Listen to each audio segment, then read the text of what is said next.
from Czestochowa, a city in southern Poland on the Warta River with 214,342 inhabitants, making it the 13th largest city in Poland, situated in the Silesian Volvo dealership. I think is how that's pronounced. We are here today with day number 2, group number B. I can't really. This is a B, right? Group number B, letter B, of the StarCraft Evolution League Fall Championship 2024. And of course, yo, Zaku of the Zaku. With me today is El de Belli, que ha completado muchos Final Fantasy dailies. Like, _ VIP. How we doing, like? What's up, Yaku? What's up? It's great to be back. I do apologize for those in the chat as well, as we are going live a little bit late, so I do apologize. But regardless, the show must go on. We are still here, we are live, and we are looking and ready to jump into our next group, Group B. Yeah, the group of, well, not really the group of death, but the group of... Veg. Not even the group of Protoss either. I thought we would have a theme here, but apparently not. We have 2 Protoss players, 1 Terran player, 1 Zerg player.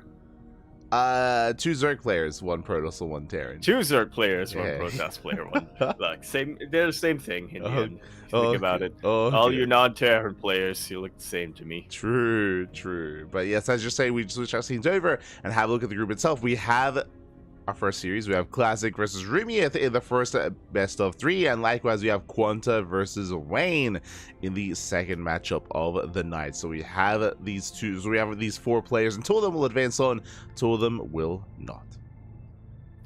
Yeah, and look, coming into this group, looking at it, I feel like we can make a couple of predictions. Obviously, there are some heavy favorites coming in here, but honestly, after yesterday, after seeing the performance of Mana and Kiwion, I'm ready to be surprised. I'm fully expecting Classic to make it out of this group, and obviously, I have some pretty high expectations for Quanta as well. But after yesterday, I think that Wayne and Rumief are I'm ready for some surprises from them, is what I'm saying. Yeah, we cannot count them out. I mean, if there's going to be obviously a big question mark around Wayne, how good is his SC Evo? Has he been practicing? Has he been playing? How much time has he been investing into it?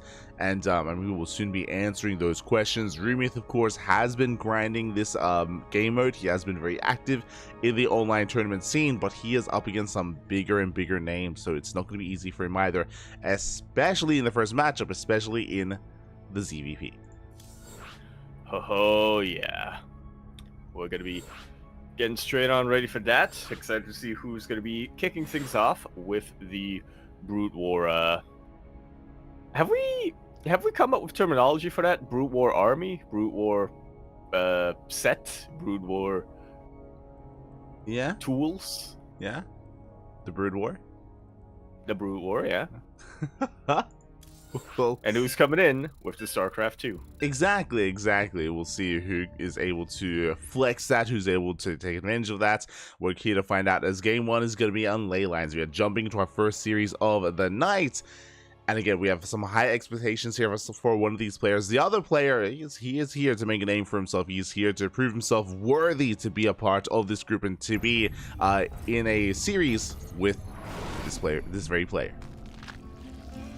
And okay, interesting. Alright then, here we are gonna be kicking things off for tonight's group stage, group number B, on ley lines. We're over here at the bottom left-hand corner map, spawning all the way in the bottom left. We of course have our blue Brood War Zerg player coming out for the land of Korea, currently teamless to my knowledge, but very, very active in the SE Evo scene. We have Rumief. Or Rumief. Rumief? And spawning in the right-hand corner, we have the red Protoss player from South Korea, the SE2 Protoss representing Twisted Minds. It is a Classic.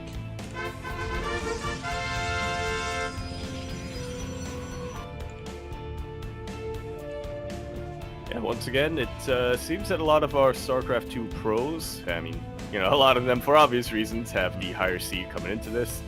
Yeah, it seems like a lot of them are just a lot more confident in their StarCraft 2 ability and tend to pick it first. Or whenever they can. I mean, for good reason, right? Like Classic mentioned before, he is going to be one of the heavy hitters to win the entire tournament. He has been actually investing quite an amount of time into SEVO as well, so it's been great to see Classic flex his Brood War Protoss. But as you're saying right now, for game one, he is going to be relying upon his SE2 Protoss skills for the time being. And again, that is where he's going to be favored. For now, just going for a gate expand. Really, our eyes are going to be on Rumief to see how he does answer the questions and the problem that is Classic. The classic problem. Yes, exactly.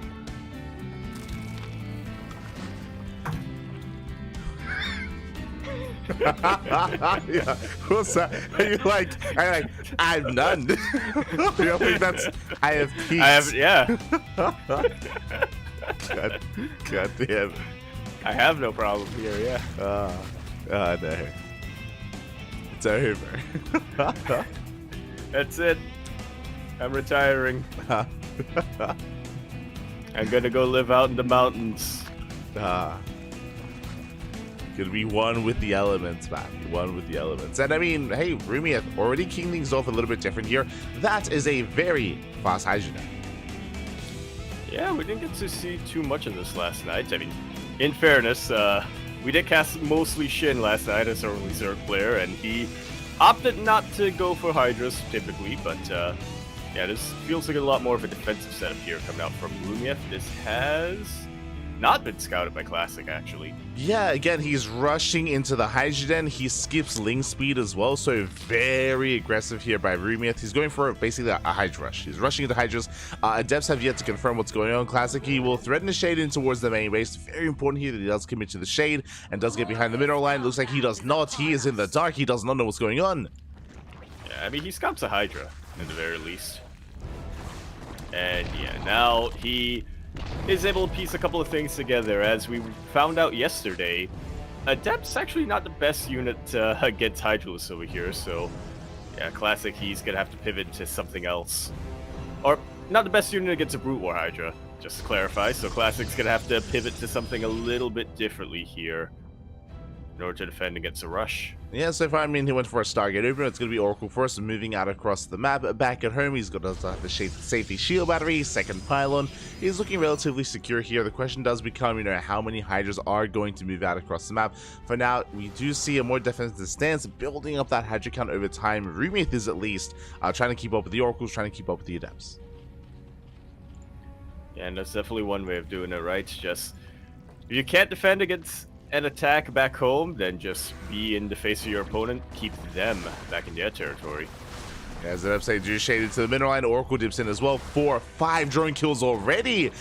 This is kind of stacking up here, and again, this is 5 drones for only 2 Adepts. Yeah, and as a reminder, these are 5 drones that are, very difficult to remake when you don't have access to larva injects.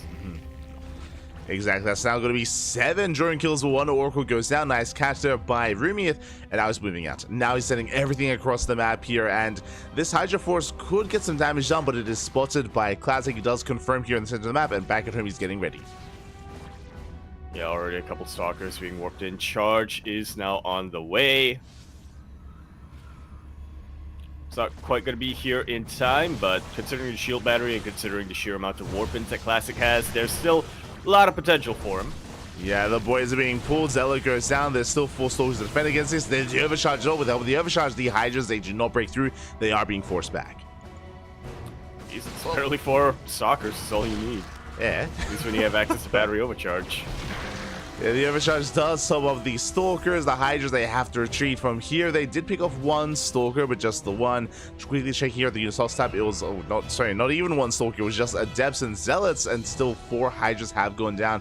Reinforcements have arrived. Rumieth, he wants to try to break back in, but once charge finishes, I mean, Classic can just completely shut this down. Yeah, once charge finishes, we're going to see these Zealots do what they do best, and just go zoom. That is what they do, isn't it? That's all they do, really. Right on top of everything. True. So charge about to finish up. We have Storm on the way as well. Rumieth, he does at least escape with most of his Hydras. He backs off. He's getting his 3rd. He is attempting to saturate his bases, but what I will say is that Rumieth, he is down in the worker count, down in the economy. And against this kind of army that Classic's working on, I mean, that's when pure Hydra is not going to be good enough. That's why he will require lurkers. Yeah, gonna take a little while though, as he doesn't quite have the lair yet. It's only about halfway done at this point. And Classic has really set himself up for a bit more of an aggressive unit composition. I mean, he was focused mostly on the defense earlier on, but Storm is about to finish up. Even if he didn't have Storm, a couple of Archons would be more than enough, with the support of all of these Zealots, to just charge into a Zerg army that doesn't have AoE. Exactly, and Rumieth, he has to relinquish map control, he has to race back home. He does have the high ground. This is the advantage of ley lines. We spoke about this before, but ley lines is a very defendable map, very difficult to try to break on 3 bases. Storm is going to be revealed here. This 2 storms up. There's 1 storm left. Oh, another as well. But all of these storms, yeah, they have been money storms. All of these Hydras can be standing in them pretty much. And now we have Archons, which are more than enough to clean up anything that remains. We have a sunken colony that Classic is being a little bit cautious with. Yeah. I mean, he just securely kills the 3rd. He got 7 drone kills, kills the 3rd base. He contains Rumieth on 2 bases. Rumieth is massing up more Hydras, but oh god, yeah, there's nothing to really stop Classic from pushing in. He does collapse on the sunken colony. Now we have a little bit of a choke point, but there's just way too much Protoss firepower. Breaking on through. GG is called, and Classic gonna be taking game number 1. GG. Classic looking solid here. Again, we did have a more aggressive Brood War build from Rumi at this time. Did go for a Hydra Rush, but as we saw, Classic, he was able to scout it quite nicely, and he responded. Well, he didn't like overreact or anything to the response either. I think you said it yourself, right? You're like, you know, he's just got a couple of stalkers, he's got a shield battery, he's fine.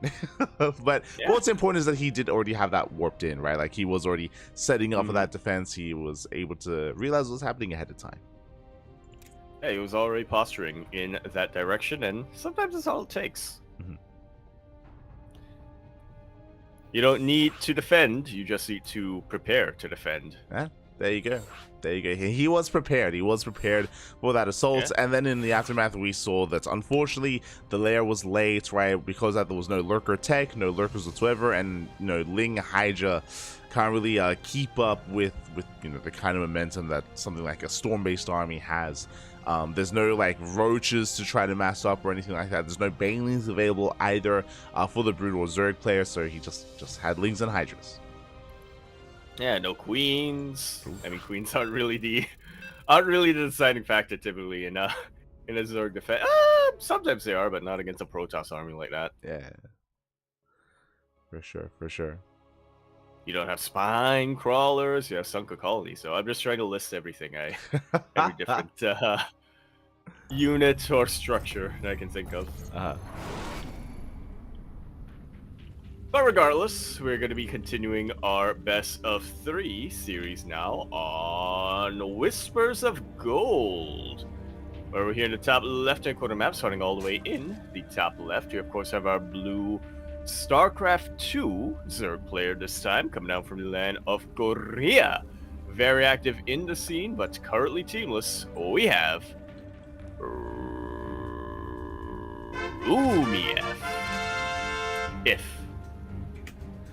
And spawning in the bottom right-hand corner, we have his opponents. We have the red Protoss player representing Twisted Minds. It is Classic. Leading the series here. Yeah, already showing us a very dominant performance with his StarCraft 2 Protoss, but now the tables have turned.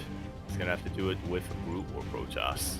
Oh, exactly. The Brutal Protoss is coming into play. We do have a 2-gate opener here initially for Classic, so it is being quite safe early on. Pro Scout across the map from Classic as well does reveal that the hatchery has been taken at the more forward location. Yeah, typically I'd expect this to be in preparation, to be used as a bit of a launch pad in preparation for a bit of an aggressive build, but which is something that Whispers of Gold does lend itself towards very, very well. But this is an unnatural natural as opposed to just an earlier third. Yeah, exactly. It is the unnatural natural, as you did mention. And likewise, I'd echo what you're saying here. We have seen a lot of German taxis, a lot of 2-base Roachol Lins on this map. So really our eyes are going to be here on Rumieth when it comes to the timing of the Roach Warren, the timing of the gases, timing of the lair. We'll see where exactly he does spend his gas, and that could tell us how aggressive he does want to be. Oh, the Zealots! Yeah, power walking. They are.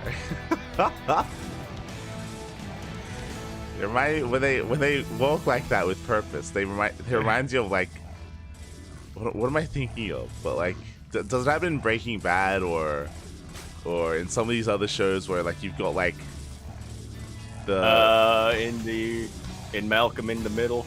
Sure. When Hal is walking with the exactly. You understand. You got the group of neighborhood power walkers in the morning, you know? Yeah. That's them. These poor zealots. Yeah, they're keeping fit. They are. And they're also gossiping about, you know, what's happening in the world, in the neighborhood. Like, did you hear about Sheila over in 7A? Oh, God. It's amazing. I mean, hey, the game damage on the hatchery down to half HP. Yeah, who'd have thought that, you know, these power walkers, when they only can stab, unlike their younger counterparts who have slashes and punches. These guys only have one punch, but yeah, the hatchery down to just under half health at this point. We really do see the power, though, of these StarCraft 2 queens. The power of transfusion. Keeping things alive for now. I love how, in my mind, I'm like, was it Breaking Bad? You're like, no, the other one. Malcolm in the Middle. It's like, yeah. Yeah. I mean, same actor, right? Yeah, true. The other one he did, yeah. Same universe, if you believe some of the fan theories. Pylon will get surrounded, and Concertosis Pylon, everything will get shut down. Classic doesn't have any more production. Actually going to be losing another gateway here in the main. Unfortunately, these Zealots, they walk with purpose, but without the leg upgrades, they walk slowly. Yeah, the legs are on the way. Meanwhile, big surround here on these three Zealots. Not bad by Rumi. It does bust into the main. As you did mention, the Archers Pylon did go down, but the gateways are being repowered. The Zealots are holding their own. 3 Zealots go down, but the other 3 do keep up. They do force back the Lings. Lings, for the most part, are all being cleaned up here, but Rumi, he is not done. We spoke earlier about the potential all-in potential on this map of Whispers Gold. Well, I mean, if you see what I see, Roach Ravager. Roach Ravager is actually moving out across the map already. Yeah, fun fact about Roaches, they are ranged units. Cool. They do not care about the choke point whatsoever. They're just gonna pile everything down. Classic. If he had all of those Zealots earlier on, if he didn't use those 4 Zealots earlier, I would imagine he could be able to defend, so long as he's able to get a good surround, but it's kind of difficult when 1, you don't have too many Zealots to work with, and 2, they don't have legs. Well, they do have legs, but they're weak legs. Yeah, I mean, hey, in 7 seconds, Charge is going to finish, but the gateways are under fire. First gateway is going to be going down. The others are vulnerable as well. Shield batteries are finishing up, and we'll see if Classic can hold on. He does force back at least some of the Roach Ravager, but I don't know if he can really fight this head on. Again, Rumi, if he can kite back. Yeah, I mean, the legs are helping him a little bit, get a little bit of a concave, but it is not going to be enough here. 1 Dragoon is now out, but it's got a lot of work to do. That's 4 Roaches and 4 Ravagers versus 1 Dragoon. Oh, exactly. And the Cybercore can go down as well, which can deny Dragoon production. They're trying to focus on the gateway, actually. Instead, gateway still barely standing strong. 1 Ravager goes down, but there's still 3 left, and the wall falls. A couple of backups being prepared in the main, but I don't think it's going to be enough. Rumiev just has so much momentum on his side. Files down just about every single probe. And Classic, you got to give it to him. He's hanging on with all he's got, but he's about to not have anything. Yeah, he's down to the 1 Dragoon, the 1 Hero Dragoon left. The boys are being pulled as well into Ling Roach Ravager. We have a wall of gateways on the way. I mean, hey, that's a lot of money. That's 5 gateways in production. He just needs to spend his money somehow, some way. The balls connect. Oh my god, massive connections. You know what? DTs. They can make all the difference over here. I don't see any detection here for Rumiev. This is the beginning of the comeback. I don't hear no bell. Let's go.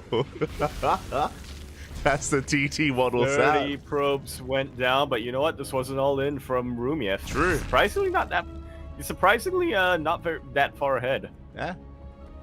18. I say that as he has like twice. He does. He has more than twice.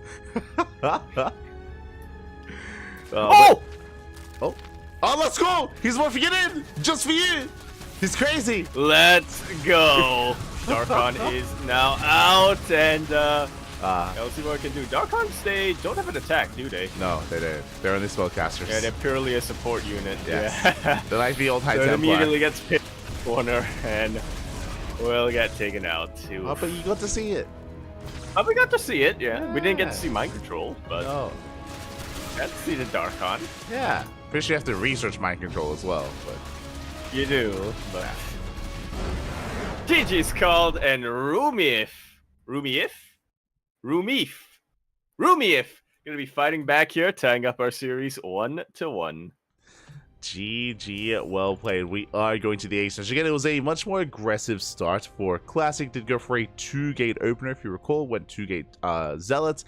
And hey, he was doing a lot of damage on that hatchery. He did get down to half HP, but eventually was forced back. And then suddenly the defense of Rumia turned into an offense, committed to the Roach Ravager all-in, or the Ling Flood into Roach Ravager all-in, and did overwhelm Classic. Did punish him for being overly aggressive. And with that, we get an ace match. We get game 3. Yeah, I'm excited for this. Classic coming in here as the heavy favorite, but has shown that, well, he can bleed. He can. You definitely can. So we'll see if you can recover here as we're going to be loading into one of the SE Evo mod maps. We're going to be loading into Sylphid, the 3-player spawn map. Oh, true. It's an OC. Okay. OC? OC. M. Original content map. Okay. That's what we'll go for. Okay. Original map. That's too long. But regardless, we're going to be coming in here for game number 3, our 8th match, our final map of this particular series to find out who is going to be advancing to that winners round of the current group stage. Over here in the top hand corner of the map, over at the 12 o'clock position, the top position, we have our blue StarCraft 2 Protoss player coming out of the land of South Korea. He is, of course, going to be representing Twisted Minds. We have the Chin Toss himself. Everybody give it up for Classic. And spawning in the bottom left-hand corner, we have the Brood War Zerg player, the Red Zerg, representing himself, currently teamless. It is Rumia from South Korea.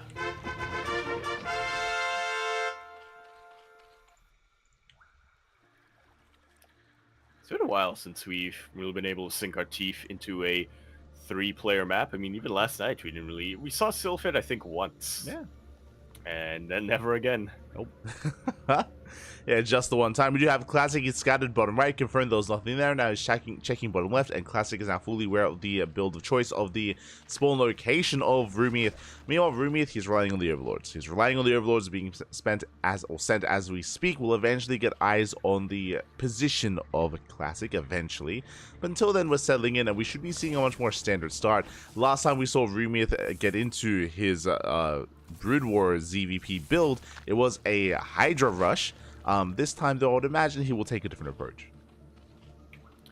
Yeah, considering that he's relying on the Overlords as a scout, he knows that it's going to take a while before he can really get eyes on what Classic spawn position is. I don't think he's necessarily one to risk going for yet another rush like this. Yeah, we have confirmation. Ling's speed is on the way. That is something that he avoided when it came to his initial Hydra all-in. You know what I just realized? Brute War. They're really into legs. You look at that upgrade. You look at that upgrade for Link Speed in StarCraft 2. It's a bunch of antenna. True. This one, it's a big, beefy leg. I mean, here they know what they want. Okay, Yeah, what are they upgrading? They're upgrading the leg, the ankle. You know, the foot. Yeah. Why do antennas make you go faster? Exactly. What's going on? What I want to know. Yeah. Mate, the bipedal links. Yeah. They're powerful. They are. I mean, even the sound effect, you know, it's got impact. Huh? Yeah. Let's go way behind it, you know? Yeah. Sounds like a punch is being thrown. Sounds like there's pressure and the punch. They're built different. Yeah, they're not just nibbling away. Mm-hmm. They're not going like nim nim nim nim. No. They're going boom. Oh my god. And really nice. Especially when they have speed. Yeah. They shut down the Adept. Very nice control here by Rumith. He does almost get a surround here on the Adept. Got extra hits in. Moves out across the map. And back at home, Classic is ready. Does have a pylon, second pylon. Adept shield batteries on the way. Secondary wall as well. He should be able to wall off. He should be able to be secure. But behind this, Rumith is taking up. He does have also a melee on the way. So he's relying on a more link heavy composition. But is already working towards that lair. Yeah, we'll see where he goes from here. I mean, another lurker-based build. I mean, that's not a terrible idea, especially on a map like Sylphid, which I imagine is going to be a bit more of a macro map. We're going to have a bit more of a mid-game coming down. Mm-hmm. Yeah, I would imagine so as well. The Oracle is still active across the map. Did take some hits by the Spore, but alas, does survive. Second Oracle does make it in as well. The third base is more exposed, and the drone does go down. I just realized I never knew what the Brute War Spore looked like. Ah. Yeah. It's fitting. It's a spore colony as opposed to a spore crawler. Yeah. There are a bunch of them instead of just one. Exactly. There you go. Yeah. It's a monstrosity. The downside, of course, is that they are immobile. You cannot uproot them, you cannot move them around. They are going to be stationary defensive structures here for Rumiath. Meanwhile, you spoke about rushing into lurkers. There it is. Lurkers are being researched already. But before we can talk about the lurkers, Classic, he's got his own plans. Yeah, that's Glaive about to finish up. About halfway done, I would say. 4-gate Glaive, so not the most committed build in the world, but considering Rumiath doesn't quite have his defenses up yet, he is relying pretty much entirely on Lings for the time being. This can absolutely spell disaster. I mean, look at the supply difference, the army supply difference. Oh, yeah, look at that supply as it does not lie. We're trying to fully wall up with the Eva Chambers, with creep colonies as well, but an FSA bust on through regardless, and without creep colonies, I don't know how we can hold on. Sure, Lurker is research, but we don't need Lurkers right now. We need an army. We need anything, yeah. We're not gonna win this with just 1 or 2 Lurkers. We're gonna win this by just having a whole bunch of army that fortunately Rumiath does not possess. As they shade into the main, they shade into the natural. Hydras are going down, drones are going down as well. Everything is on fire here, and oh god, that's going to be a Spore Colony finishing up. The Spore Colony is not going to help whatsoever here against these adepts as they wreak havoc with their glaives. Spore Colony? Oh, right. Spore Crawler. Yeah, that's the anti-air. I mean, it's zoning away the oracles, but unfortunately they're zoning away the oracles into a position where they can clean up the rest of the drones. This is just... Oof, that felt like bullying towards the end there, but GG is called. Classic gonna be taking that series 2-1. Gonna be our first player in the winners match.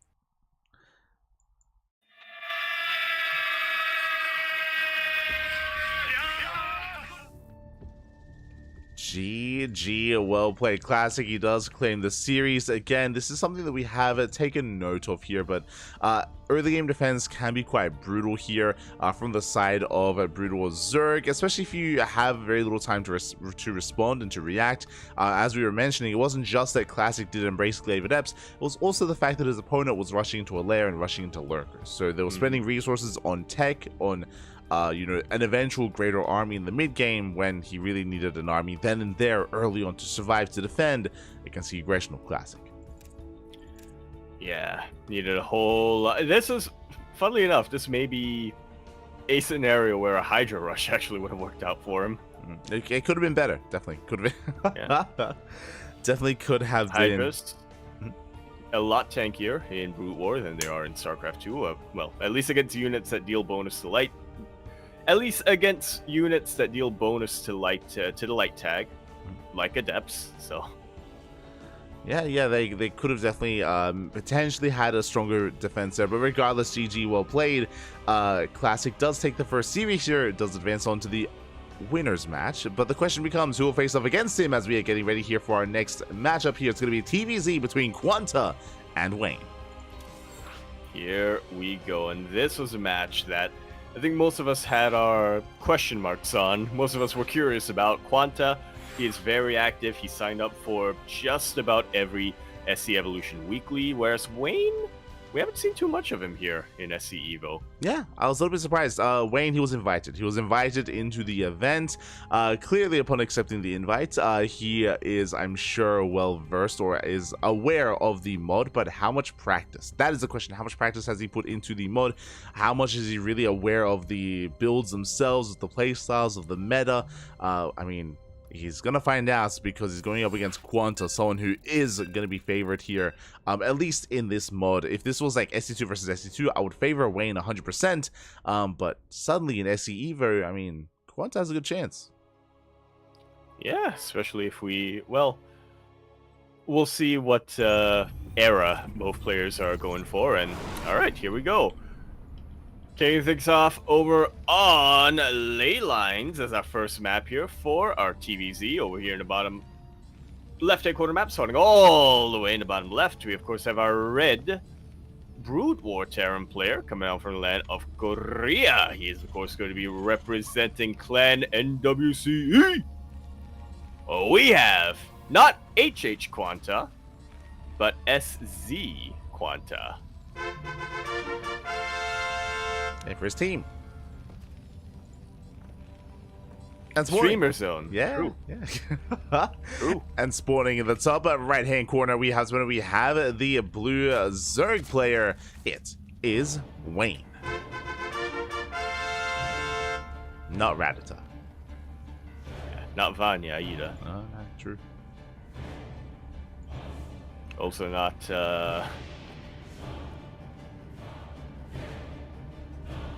also not Showtime. This is true. True. He's also not Gumio. He's not. Don't give me a. He's also not Ryung. Not Ryung. He's not Quanta. I mean, they're in the same room, so we can confirm he's not Quanta. He is not Quanta. We know this. As a fact. We're pretty sure he's not Classic either. We think so. Have you seen Wayne's chin? We'll find out later tonight. Yeah. There you go. 3 racks. Yeah, 3 racks coming down once again.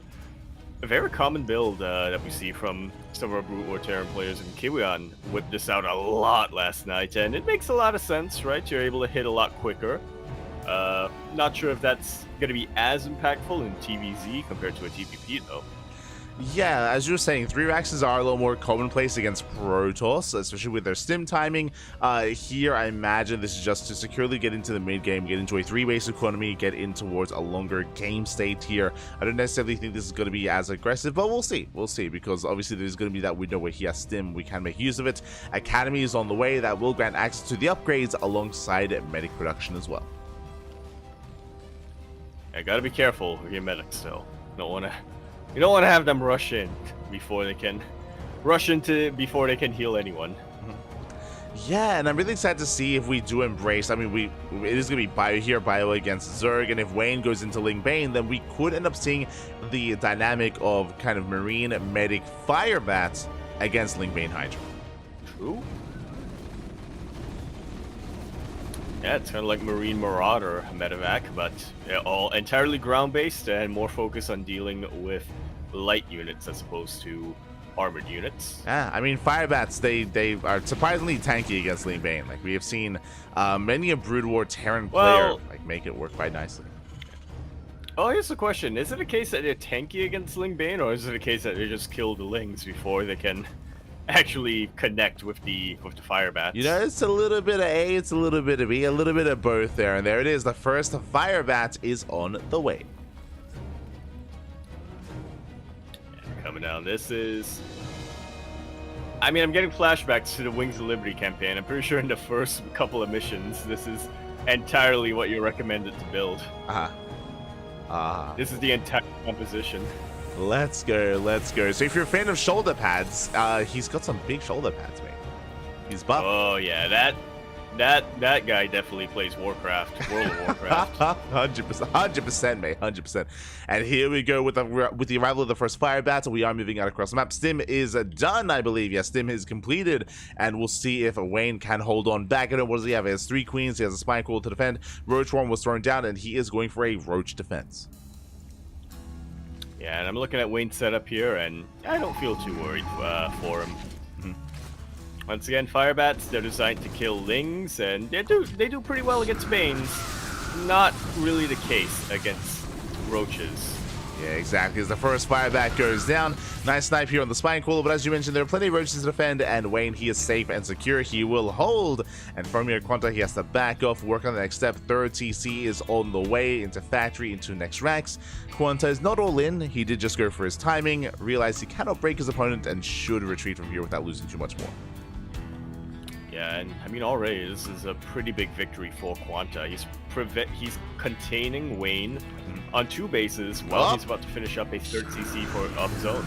Yeah, and that's going to be another cancel on the 3rd. Nice pick off here by Quanta. Does delay the 3rd base even further here. Wayne still contained on 2 bases. As you mentioned, this will stifle the economy and the production of the Zerg. Yeah, big time.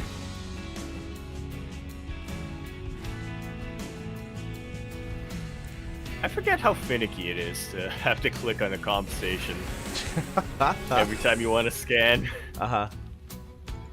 Yeah.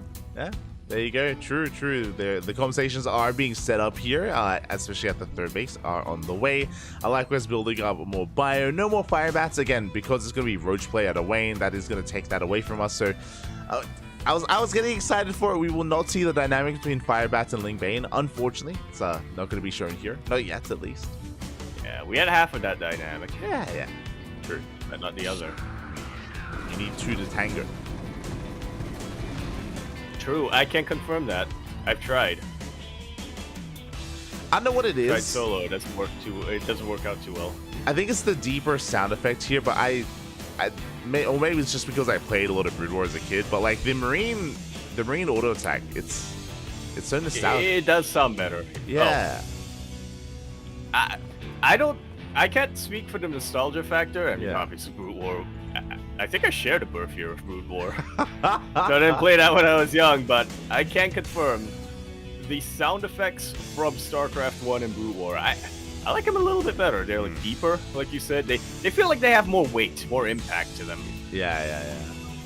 Except for Protoss somehow. Well, even Protoss a little bit. For sure. There's definitely some units we have yet to embrace yet, but we're getting there. Yeah, the tank siege mode is researched. They do siege up. Yeah, I was going to say the tanks. I mean, their attack in Brood War also... I'm pretty sure that it's either they have less splash damage or they're not quite as impactful as the SC2 tank, but they just sound so much more... Yeah. Brutal. They do. They sound much more impactful, and the sound design of Brood War, it's peak. It's peak, man. Beautiful. Yeah. See, the mistake they made in StarCraft 2, they were like, we're gonna create a sound design that will help players with functionality, so that they can tell which unit is what. How dare they? When really, what they should have done, was just make it all go boom. Exactly. Speaking of going boom, that's the one reason why I play Terran. Yeah, there you go. It is the sole reason, as we do have a drop moving out across the map here to apply some pressure. Meanwhile, we do see Wayne is taking up into Hydra, so it's going to be Roach Ravager into Hydra, not into Ling Bane. But something exciting that we have yet to see, Yaku, is we have Irradiate being a research for those science vessels. Again, we saw lockdowns pop off earlier last night against Protoss. Now we will soon see the Irradiate. Yeah. Which is, in a way, kind of like Microbial Shroud, but the opposite. Exactly. It's like Microbial Shroud, but not. Yeah. It's like Microbial Shroud, except it does something completely different. Exactly. It's crazy. As we do have Tunneling Pool, Roaches trying to make their way into natural, but there was a turret in position, and the Roaches are shut down. The volleys. You'll love to hear them. Jesus, yes. Roaches, they do get chased down in the end. Nice defense here by Quanta. Again, just building up a heavier army here, getting into more of these science vessels, and will soon move out. Like so, Quanta with a very beefy army with him. Wayne has a pretty good one as well. I mean, he's got the higher army supply for one, and he also has a couple of infestors here. Yeah, the infestors. Be very careful about dodging the EMP, so. Yeah, as the Irradiates get thrown down on the infestors. Ooh, infestors, they do get caught out. Nice splash damage here on the Roaches. The infestors, they will barely survive. No, never mind. One of them does survive. The other two go down. And yeah, without the infestors here to hold the line, I don't really see a way out of this for Wayne. Yeah, he just bullied those infestors. Like, all three of them went down instantly. Now, there is some Roach Ravager Hydra here to hold on, but the hatchery is going to go down. Just like so. So really, Irradiate, the better thing to say is it's kind of like Parasitic Bomb, but better, because it kills the unit instead of leaving it on like low HP. Yeah. And you can use it on ground units as well. True. It is just a better power. The only way. Exactly. Yeah. And it feels like everything is just kind of better, right? True, all the spells at the very least. Lockdown, it's better. Interference Matrix, huge fungals will land on top of the Bioforce, and the Biles will clean up a massive chunk of the Bio army. Siege Shanks, unfortunately, not quite in position there, or not quite sieged up in time, but they are still alive, and they are still the backbone of the Terran army, so Yeah, well, that was a good... Well, that was a nice move by Wayne. This my push God. has not been stopped yet. Yeah, but here comes some more Irradiates. Oh my God, the Roach Ravager. The Roach Ravager army melts here before the forces of Quanta, but the Lurkers have arrived. Another Irradiate here on the Lurker as well. We are gaining ground. The mineral line is under fire, but that's still a load of Lunkers. That is, in fact, a lot of Lunkers. Can you irradiate Lunkers? Yeah. I mean, one of them's irradiated right now. Oh, true. It's just borrowed. It's hidden. Yeah, it's borrowed. Oh God. And it's just a few pixels away from the other one, so it doesn't contribute to the splash. Yeah, exactly. As the Hydras push forward, the tanks are exposed. 2 tanks go down, massive pickles. Meanwhile, we do see another Radiate here on one of the Lurkers. Up. And another irradiate on the Hydras as well. These Lurkers are the absolute MVP of this defense right now, but a couple of irradiates make short work of them. Oh my God, the Irradiates are brutal here. The Lurkers are trying to get the hell out of Oh here. no, they're going into the mineral line! They contract into the drones, and that's going to be another 2, 3 Lurkers going down. There's 1 Lurker left. Oh. Yeah, Jesus. Well. Okay, still 1 Lurker left. Oh my God. Not covering the Lurker just yet, God. but the rest of the forces do go down. Not a huge bioforce here from Quanta, but it doesn't matter in the end. GG, Quanta can be taking game number 1. GG, well played. Quanta flexing the power of the Irradiate. He would throw them down, and time again, the Zerg army completely evaporated. It was insane seeing them thrown down on the Roach Ravager there towards the end as well, and the Hydras as well. We saw that the Lurkers were a little bit tankier, and they could actually, survive, or at least be split and survive some of these Radiates, but the rest of the armies were very fragile and very vulnerable to that. And I do think there's a bit of a learning curve to it as well, where Wayne is maybe not the most practiced when it comes to splitting and avoiding and trying to minimize damage from Irradiates. I mean, that's Zerg players, right? That you don't need to split, so never really learned how. Yeah, I mean, they split well against, any kind of like air-based splash damage like that, and even against storms, but here against Irradiate, still something that they have to get used to here, and with that, Wayne, his army just, yeah, it melted. It was crazy. Evaporated. Yeah. It was insane how much damage Absolutely that dealt. It was crazy. But that was game number 1. Now we're getting ready for game number 2, and now it's Wayne's turn to be able to pick who's going to be playing which era of StarCraft. And in my mind, I have to imagine Wayne's going to stick to playing StarCraft 2 Zerg, but maybe he'll surprise us. Yeah, we'll see. We'll see if he does go for something a little bit different instead, as we are getting here into game number 2. Again, Quanta just showing, the power of the Brood War Terran at least. But as you mentioned, he might be... Actually, he might still play it. It's possible. Yeah. See people in the chat talking about the sounds. Ooh, I have stuff to bring up, but regardless, we're gonna be continuing our best of 3 series now on Sylphid, where we're here in the bottom right-hand corner of the map, spawning all the way in the bottom right. We, of course, have our red Brood War Terran player coming out, even though the SCV thumbnail shows a blue SCV. Coming out from the land of Korea, he's going to be representing both his clan, NWCE, as well as his team, Streamer Zone. We have Quanta. And spawning in the top portion of the map of Sylphid, we have the blue Zerg player once again deciding to pick SC2 Zerg. But we'll see if we can bounce back and force the ace match. It is Wayne.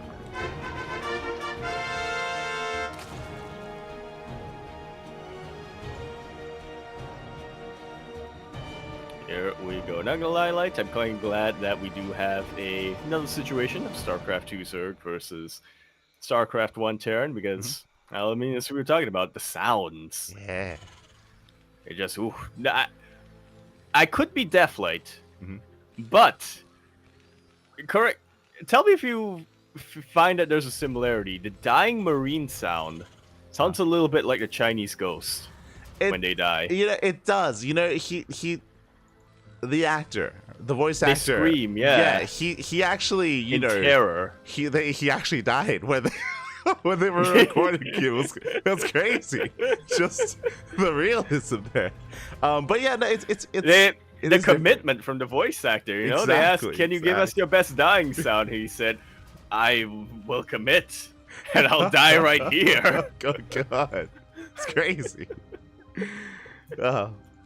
But yeah, it does remind me. It does remind me definitely of the Chinese ghost dying sound, and yeah, it is really cool to see. Oh my God! Meanwhile, before we can get into that, we have Quanta scouts bottom left. He confirms that there is no Terran location, no current Terran SWAT location, and that is a very fast Bane in the nest. He's going for a Bane bust. Oh yeah, I'm pretty sure. This is definitely something Wayne had in mind, something Wayne was planning right from the beginning. I mean, you can get away with it a little bit on Sylphid because you can just check one area, and then if that's not the spawn, you pivot to the other one, unlike in Troy, where there's a little bit more variance over there. We do have earlier Marines, and we will have earlier medics as well, but one thing to keep in mind, these supply depots don't lower.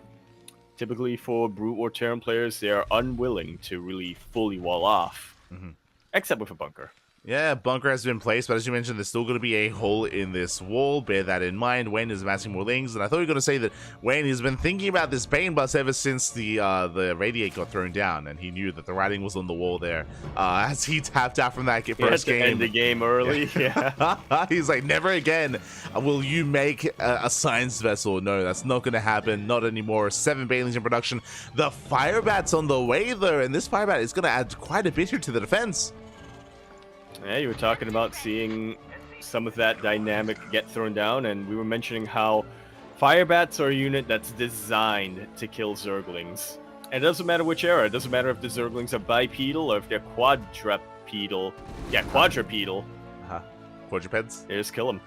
Quadrupeds. There you go. As the army moves out, and it does actually miss the army here of Wayne. Here comes the attempted surround, and can we avoid the splash damage? Can we avoid the Banelings? Can we split? Up! Split puppy! Yeah, even if we do split, I don't think this is gonna be enough. There's just way too much Zerg surrounding every single Terran unit. A little bit of a misreading here coming out from Quanta, but he is switching. He is pivoting to more of a defense. He has not fully filled up that bunker. In fact, one of those slots is with a medic, but he is throwing down E-base. You can lift E-base, so... You can. Yeah, he is fully walling off here at the natural. As you mentioned, Quanta didn't know what's happening. He did not know there was a Bane bust. He was going for his own 3 ranks move out once again. As he does allow some of these units to escape. 10 days in time. Oh, he can! And with that, the Banelings, they need to connect. They need to connect with the E-base, but they just aren't. The pathing is a little bit awkward over here, and that buys enough time for more Firebats to pop out. Oh my God! Oh my God! Baneling, they fall. Not a single eBay goes down. GG is called, and Quanta. A little bit of a misreading at the start, but once he realized he was up against a very solid defense to the victory.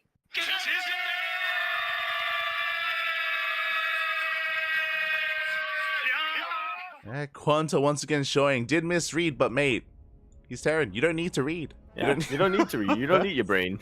You don't need to read, but oh my God. That was very, very impressive. As you were pointing out, the wall was very solid. I mean, even if the Banelings had connected with the E-base, there were like 3 or 4 Firebats behind the wall anyway, just waiting for the wall to go down and waiting to just add there to that fight. So very impressive defense by Quanta to react the way that he did, to fully wall off. Despite not really realizing what was going on, he was still able to shut it down.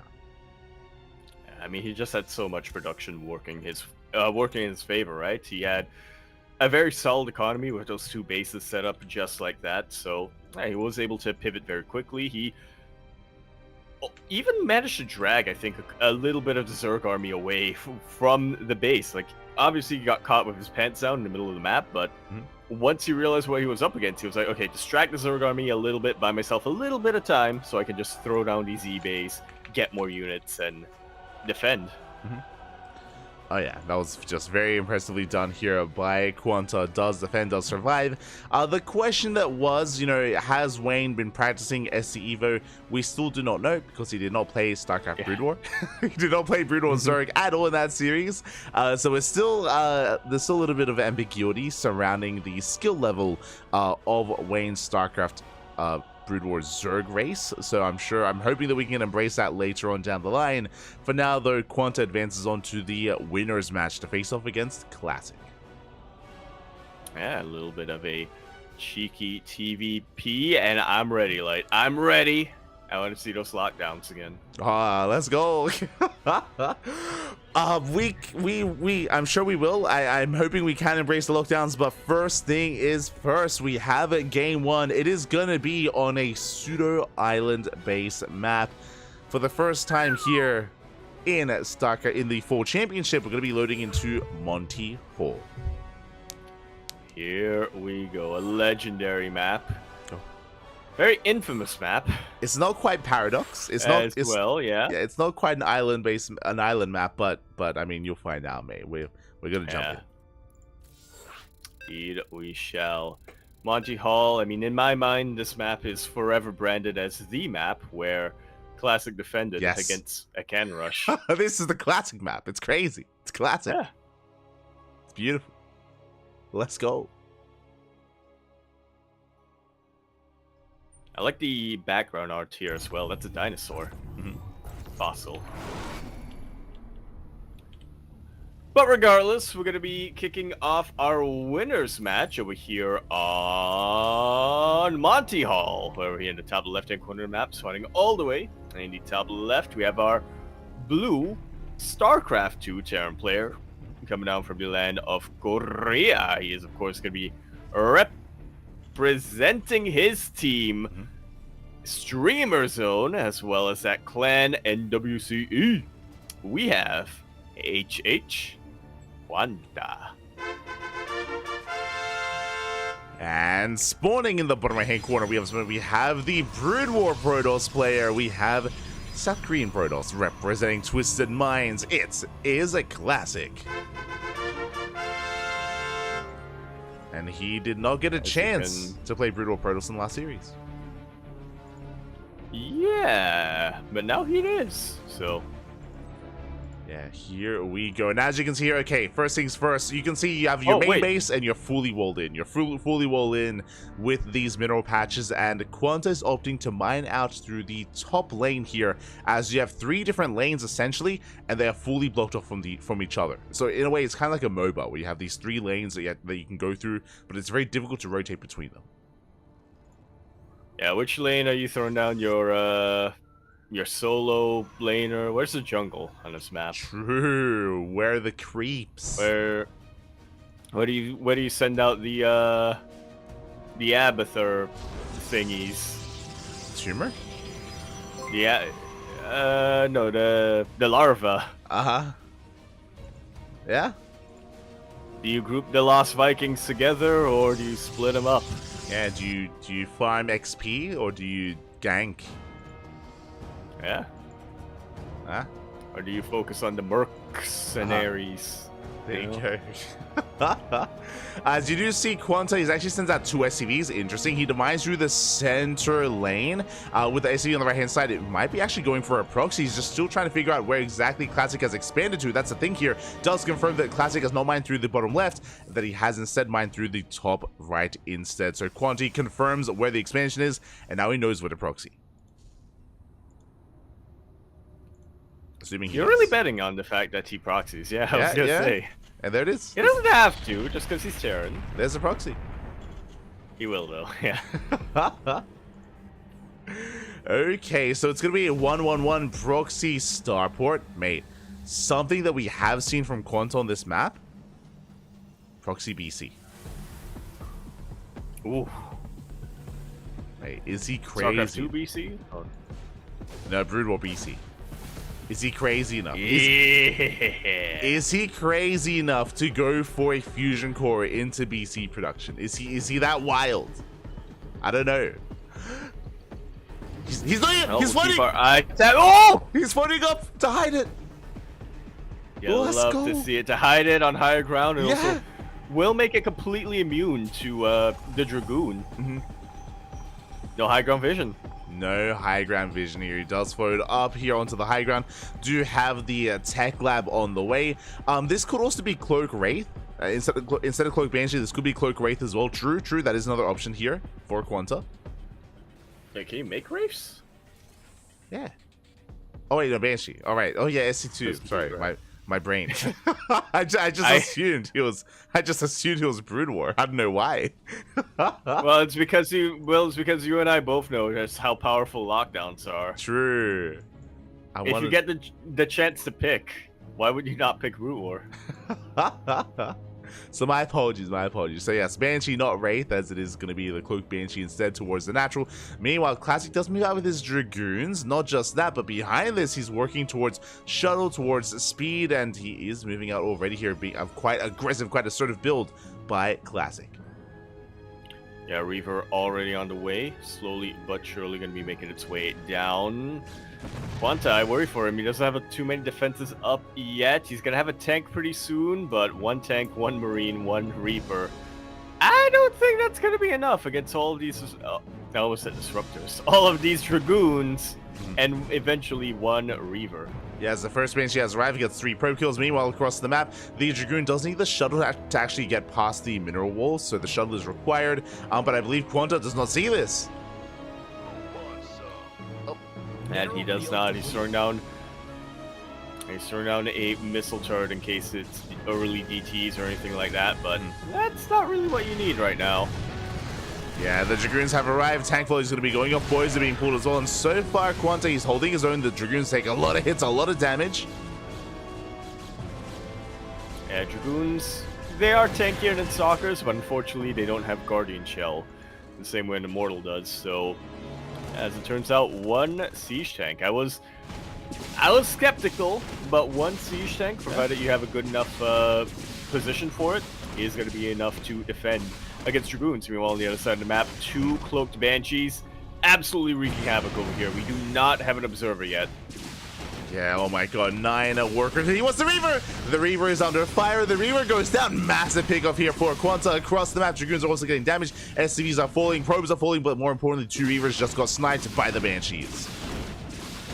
Yeah, all in all, this is a much more expensive loss for Classic, especially as we're reminded, StarCraft 2 Terran, you got mules. 7 SCVs go down, that doesn't matter. That's more SCVs than I make.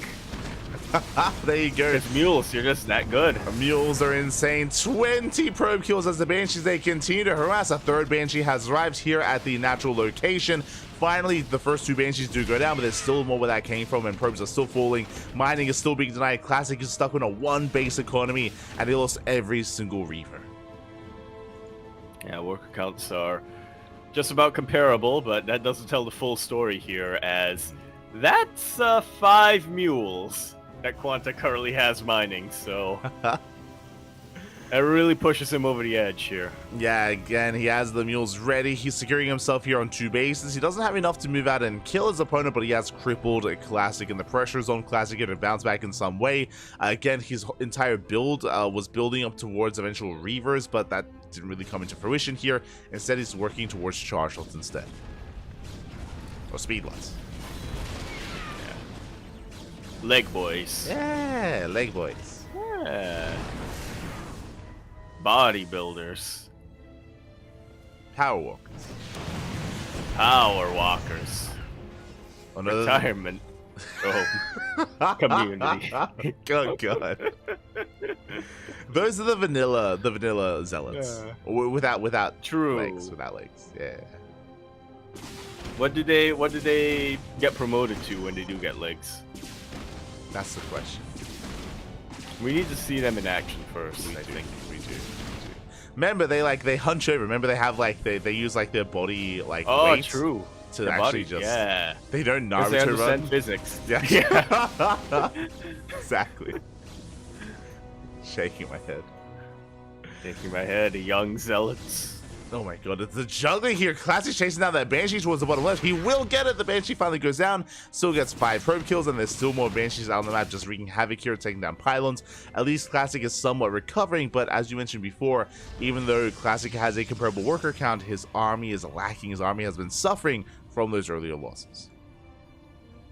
Yeah, hasn't really been able to stake out too many expansions here. I mean, he's on 3 bases, which is nice, but he's gonna need more to start sustaining this very expensive Protoss army, especially when we start getting some of these, especially when we get the old the Zealots and oh yeah, exactly. Zealots is soon going to be amassing here. Meanwhile, we do have a shuttle moving out towards the north. There is a Reaver inside it. 1 Reaver, 1 Dragoon in that shuttle. And we'll see what economic damage Classic can get done. All it takes is a couple of solid Reaver connections, and he can recover here. Reavers have a lot of potential for probe kills, for SCV kills. And if the Reaver doesn't do it, that's why we have the 1 Dragoon to just clean things up. Missile turret, though, perfect position. Oh my god. We'll be able to just barely not take out the shuttle, and so everything lands. We already have a Marauder, though. Yeah, the Marauders are here. Very quick pull away from Quanta. Oh my god, and again, the pickup micro, the pickup range of the shuttle is actually smaller than that of the Warp Prism, and the Reaver goes down. 5 SCV kills is good, but that was still a brutal loss for Classic. Yeah, there's really no way for this shuttle to leave now without dying. I mean, no recall available, right, for Root War Protoss, so it's gonna have to take a couple of hits if it wants to escape, or it could just die to the Marines who are on the other side of the map. Tanks and Marauders going to be sieging up right outside the main base of Classic. Yeah, exactly. The main base, or the natural base at least, is going to be going down. That's going to be a kill on the expansion. Fun fact, Quanta can actually push into the main because he has no medevacs. He can't get past the mineral wall. Oh, he could mule. He can mule him down, yeah. Yeah, he could Mules are pretty good. They're crazy, mate. It's crazy. So, he You know what? Mhm. I'm willing to give up Lockdown. I'm willing to give up Irradiate. I'm willing to give it Whoa. all up. Whoa. Just for mules. Just for me. True. Just for mules. Meanwhile, towards the top side, we do have the speedy. Oh my god, they're speeding. The Zealots and the Dragoons are making their way here towards that natural. They're synchronized. They are. Jesus. Put. Their legs move so fast. Ah. They're power walking, but faster. They are. They're running. Is that what you call it? Like, it's crazy. They're power walking, but they're faster than that. It's crazy. True. What do they call that? Boys have been pulled, but boys are only here to mine. What do they call that? It's like Naruto running, but without your arms back. Like jogging? Yeah, jogging? Joggy? Jogging. Oh, the Reaver! Jesus. So you get a Reaver drop into the main? Reaver. Yeah, we'll get quite a number of SCVs, but yeah, that feels like a drop in the bucket compared to this entire Terran army right in the face of Classic. Do we have Storm being researched yet? We do already have Storm, and we have quite a number of High Templar. Now, honestly, with a couple of well-placed Storms, Classic can defend. At the same time, Reavers, they get 11 SCVs across the map. Workers are going down. Quanta's economy is being impacted. Storm is coming in. Up. Show us the Storms! Is it a different hockey? My God. Jesus. Massive Storms gonna be blanketing these tanks. Actually taking the tanks out? You don't see that every day from Storms. The tanks went Although down. I guess we did have some Dragoon support. Yeah, that was good. But Brood War Storm hits a little bit different. It's True. Oh my god, so massive egos. Meanwhile, we still have more. The Banshee production's continuing, by the way. It's been going on this entire time. It's right outside this base. It is. Oh no. As the Banshees, they do wreak havoc here, denying the kind of mining at the third. Quanta did lose 11 plus SCVs, but he's still on a solid economy. He's on 4 bases. He can still reinforce. This mineral wall is still a problem, though. He still cannot get in. He still cannot get through. Well, if you got a couple of mules. I mean, even then, Classic, he's there to focus on the mules. He's ready. True. Mules are good, but not immortal, unfortunately. They should be, but they're not. They should be, as Quanta is going for a Doom Drop instead. He picks up and finally he can be active. Finally, he can be a little bit more assertive here as he does rotate over towards the top side. There are Zelsa Dragoons here in position, but there's not that many. And Quanta, can he unload in time? He's going for that Templar. And Templar will die before it can really get anything done here. Classic just... It's not so much that he was out of position, so much as that he just doesn't have enough of anything right now. Exactly, the army is just lacking, and we do see Quanta. He stims and he wins. He does focus on the Dragoons one after the other. Cannon goes down as well. GG gets called, and Quanta takes game number 1. GG, very nicely done here from Quanta. Once again, showing us the power of the mules. But also, more importantly, showing us the power of understanding the map. I mean, we talked about it last night with Kiwion, how he was really able to make use of Troy to the best of... Make use of the special features of Troy to the best of his advantage, and we see it again here with Quanta. It's making use of the higher terrain, of the mineral walls, of just all the unique features of the map to his advantage. Yeah, exactly. Just like that proxy location as well, to be able to go for the proxy starport and to hide it as well. Not just hide it, but also have just a really interesting approach to the game as well. I mean, you spoke about it. Multi-Hall is very unique, and it is one of those maps where you have to try to take advantage, or that you have to be more experienced in to recognize those features, recognize the strengths and weaknesses of Multi-Hall. Yeah. And understand what works and what doesn't. And as we could clearly see, those drops coming in from Classic didn't quite work out, but the Banshees, the proxy Banshees, worked out beautifully. Oh yeah. It did work out beautifully there, as we are now getting ready for game number 2. Now the roles have been reversed. We have Classic rocking SE2 Protoss and Quanta rocking Brood War Terran. Wait, you can see that? Oh yeah. It just shows me the SC2 symbols for some reason. Yeah. When I selected the replay, it shows the little logo. Ah. Before so the lobby. It's not in the lobby Yeah, itself. Yeah. Ah. Okay. There we go. It's another one of those things that you would have assumed they'd fix by now. I remember there was a bug back in the day where random just showed up as Protoss for some reason. Yeah. It's really cool. But regardless, we're going to be continuing our series now on Whispers of Gold. Over here in the bottom.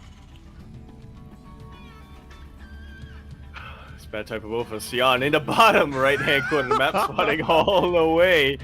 In the bottom right, we have our blue Brood War Terran player now, coming out from the land of Korea. He's going to be representing his clan, NWCE, as well as his team, Streamer Zone. We have Quanta. And spawning in the top left-hand corner, we have the SC2 Protoss player from South Korea, representing Twisted Minds. It is a Classic. And before I get ahead of myself, it happened in the last series. I don't apologize for not pointing it out, but a shout out to HippieT420. Thank you so much for subscribing for the first time. Thank you, Papi. Thank you. Hope you enjoy the content. Hope you enjoy the StarCraft. Hope you enjoy the SC Evo, the casting, and the chaos that does ensue here on the CranKy Ducklings. Thank you. Yeah, much obliged over here, HippieT. So what you said? Is it Hippiet or is it HippieT? HippieT? Hip, thank you very much, Hip, for that sub. Glad to have a couple of new faces come down here. And as always, quack. It was just one month, it's just one. So we don't have to keep going, yeah. We don't. But we do see once again Quanta is going for a 3 racks opener. Meanwhile, Classic setting up for a proxy. He's out for revenge. He is. He's mad about the proxy banshee, especially since he only got eyes on it towards the end of that game as well. You can tell Classic, he's angry, but we'll see if that anger is going to be enough to really allow him to overwhelm the earlier 3 racks coming out here from Quanta. Quanta actually being a little bit more defensive this time, grabbing a bunker. Yeah, earlier bunker, which makes sense to be ready here for early adept harass, for example. So he's just securing himself. We do see that Classic is going for the proxy robo. The SCV! Quanta scouts. And yeah, Quanta gonna be very prepared from here on out. Yeah, he's not fully aware what's going on. Now he can wall up, he can wall off, he can secure himself. He should not be moving out too prematurely this time as he's building up his bio army. Meanwhile, from the side of Classic, initially it's going to be a War Prism first, so he will have a micro potential with these early game units. Oh my god, going for okay.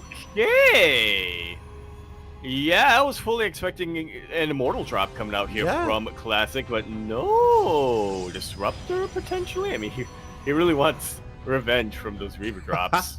This should be this should be Colossus, right? It should be Colossus. If it's Disruptor, that is crazy. We'll see though as he does drop into the main. Yeah, Colossus makes a lot more sense. It's a lot more reliable, and since this is Brute War Terran, you're not gonna have to worry about Marauders early on or Cyclones or anything like that. Especially with the 3 racks, it's pretty much only gonna be Marine. I almost said Marine Marauder, Marine Medic. I mean, and even Fire Bats. I mean, they're not as tanky as Marauders. Yeah, I mean, we already have a really different dynamic here. One, Stim is already done. Like, Stim finishes so quickly here with the Academy already completing. But more importantly, as we just saw, Classic, he tried to do some micro against the Marines to pick them off, and usually he could against SC2 Terran, but because there are already medics here, and usually there would not be medics, so there would not be healing support in this stage of the game in SC2, it means that the Marines, none of them go down. They stand strong. Yeah, they're all alive. They're not weakened. Quanta doesn't have to pull back or risk losing them at all. Oh my god. Yeah, exactly. As Stim starts stepping forward. Yeah, Stim is done. We do have optic flare being researched as well for the medics. And yeah, that's really gonna do a lot. Oh my god. As the Warp Prism immediately gets sniped. No more juggling potential here from the Colossus. Nice force field, but even better split coming out here from Quanta. The flare. The flare goes off. Stalkers are going down now. The flare that does reduce the vision of the Colossus to 1, by the way. The Marines, they do Stim on 4. They shut it down. Colossus does fall. And the Stalkers, they try to hold their own, but the bunker is still standing. Yeah, medics healing each other. Yeah, I love to see that, and yeah, this proxy has not worked out at all for Classic. Killed a couple of SCVs, which is nice. eBay blocked across the map. Yeah, and he can lift that eBay. He can lift. It's crazy. Yeah, I love to see it. As from here, Classic, I mean, he lost so much. He lost the Prism, lost the Colossus, lost momentum. He's going to try and drop up into the main, but Lassie army is somewhat ready for this. Not too many Marines, but they do Stim in. Only 3 Marines, though. Yeah, and honestly, with only 3 Marines, you can 2-shot this, even with medic support. Now, Classic has enough Stalkers here to start 1-shotting Marines. Yeah, exactly. He does target firing. The SCVs do a lot of damage. The Prism takes a lot of hits, but it does barely survive. But it abandons the Stalkers. And with that abandonment, it does mean that the SCVs are able to get a full surround and are able to chase this back, kill a lot of Stalkers. Now we're about to have tanks out, and that should just about be the end of Classic's harass. I say that as he's committed to continuing to warp in. I mean, he can't expand. I mean, what can he do? Well, I mean, he could. But true, he could expand. He just can't expand there. Yeah, could go for the unnatural natural. Now, what I will say is that Quanta is close to securely defending, but he needs siege mode. Siege mode is still being researched. Without it, this tank is not as effective as it otherwise could be. Boys, after he pulled once again, the Stalkers are trading well. They do get an SCV, but the turret is on the way, and siege mode is now done. Yeah, some great juggling coming out here from Classic. Can do it a little bit easier when you don't have the decreased range of the shuttle. Yeah, exactly. As the army does push forward, the tanks will siege, and Quanta's that much more secure. A massive tank flow is going to be going off, and the Prism cannot go in. It's so close to going down. Indeed, it is. This one Colossus just wants to go up. It was trying to get on high ground, but that isn't the location that you can climb, unfortunately. Unfortunately, he does hit the low ground though. Tank out of position. Bunker under fire. Oh, the prism goes down!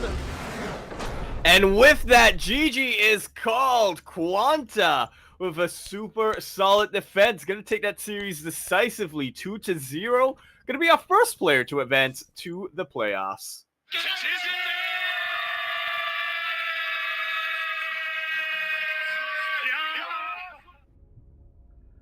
Whew, solid. GG, well played here. Quanta looking strong, looking dominant here in the group stage. Unfortunately, we did not see lockdowns. We did not get to embrace the mid game of TVP, but true, we did not even need them. Very fun build over on Monty Hall, taking advantage of the map and making use of his knowledge of the map as well. And here in game 2, able to have a strong defense as well. It was important though that he was able to scout, right? He was able to scout, able to confirm what was going on, and then able to respond in kind. And again, we saw that, yeah, it was really cool to see even some spells that we don't often get to experience in this kind of matchup. You know, like the optic flare was researched. We saw flashbang. Yeah, the flashbang basically didn't really add much because, you know, there were stalkers to support the Colossus anyway. But, you know, it was nice to see. Yeah, it was a little bit of a cherry on top coming into to really secure the victory over here for Quanta. That was a very solid display, of understanding of SE Evo coming out from him. Coming into this bracket, lights, or coming into this match specifically, I would have said that I would have rated Quanta a little bit higher than Classic when it comes to SE Evo. Yep. A little bit higher, but because I rate Classic so much higher than Quanta when it comes to StarCraft 2, true, I felt that would have given Classic the edge here, and I was fully expecting Classic to be the one to come out ahead in a full series. Let's be clear. I was fully expecting a full 3-game best of 3 coming out here, but with Classic coming out on top, Quanta though, he proves me wrong, and he proves that either that additional experience in SE Evo is more valuable than the experience in StarCraft 2, or he shows that he is just way higher than than I initially placed him in my mind when it comes to SE Evo. Yeah, I mean, I do agree. Like, especially going into this, I mean, I said it right, how Classic is one of the few top SE2 players that has embraced StarCraft Evolution. So I was even saying that I feel like Shin and Classic would be the top 2 players in the tournament to face off in the finals. But Quanta, he popped off. Very impressive stuff here out of Quanta. I do think that it is very fortunate in a sense that Quanta was able to roll SE2, but also roll SE2 on his map of choice, right? On Monty Hall, you know, a more specialized map, I should say. And in the game where Classic embraced SE2, I mean, he went for a crazy one base all in, which you do not often see. Maybe a little bit of overconfidence. Especially maybe not from Classic, yeah. Yeah, maybe a little bit of overconfidence there by Classic. Maybe he just assumed that he could roll over Quanta with the proxy Colossus, but yeah, just really, really nice critical defense there by Quanta by getting into his bio, getting into his medics, of course, at the time as well, and yeah, just really impressive defense. GG. Yeah, GG. Very nicely done. And so with that, Classic now going to be relegated to the decider match. Yeah, the decider match. Waiting for an opponent, whether it's going to be Wayne or whether it's going to be Rumiev. A little bit of a ZBZ going to be going on over there. Yeah. As Quanta, he can rest assured he's already secured his spot. Exactly. I just switched our scenes over here to the bracket scene, and we do see the Classic go knocked down to the decider match, as you mentioned. Quanta, he is out in first place. Again, like I assumed that if Quanta was going to get out, it was going to be in second place, but no, he proves us all wrong. First place instead. And now up next, after the break, we will have a ZVZ between Wayne and Rumia. Yeah, quick 5-minute break here. Take this time to really make the use of it, you know, drain your disruptors, rev up your reavers. Yeah. What else did we come up with? Stretch your roaches and scrub your scourges. Scrub them down. Remember to marinate your marauders, but also to Was it? Volvo your vultures. What'd you say? It was sprinkle your Sprinkle your science science vessels. vessel. Yeah, there you go. Yeah. uh Was it garnish your Goliaths? Garnish your Goliaths. I like that one. I like Yeah. that one. Let's go. So we're gonna, as you said, we're gonna be going on a short break. We'll be back soon in a couple of minutes. We'll see you then.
And we are back, as we said that we would be, so that's what we did. We're now back. We're coming in for our second half of today's group stage. Already we have Quanta going to be advancing first in this group, so unfortunately not going to be seeing any more Terror in action. No lockdowns today. No Brute War Ghosts. Unfortunately, but yeah, we're going to be able to sink our teeth into more of the Zerg matchups that we weren't quite able to do last night. Yeah, I was gonna say that we might not get any lockdowns tonight, but I think we got enough for 2 days worth of content. It's fine. I think. Yeah, we had a lot of lockdowns in day one, and I'm sure we'll see more of them in the up and coming days as well.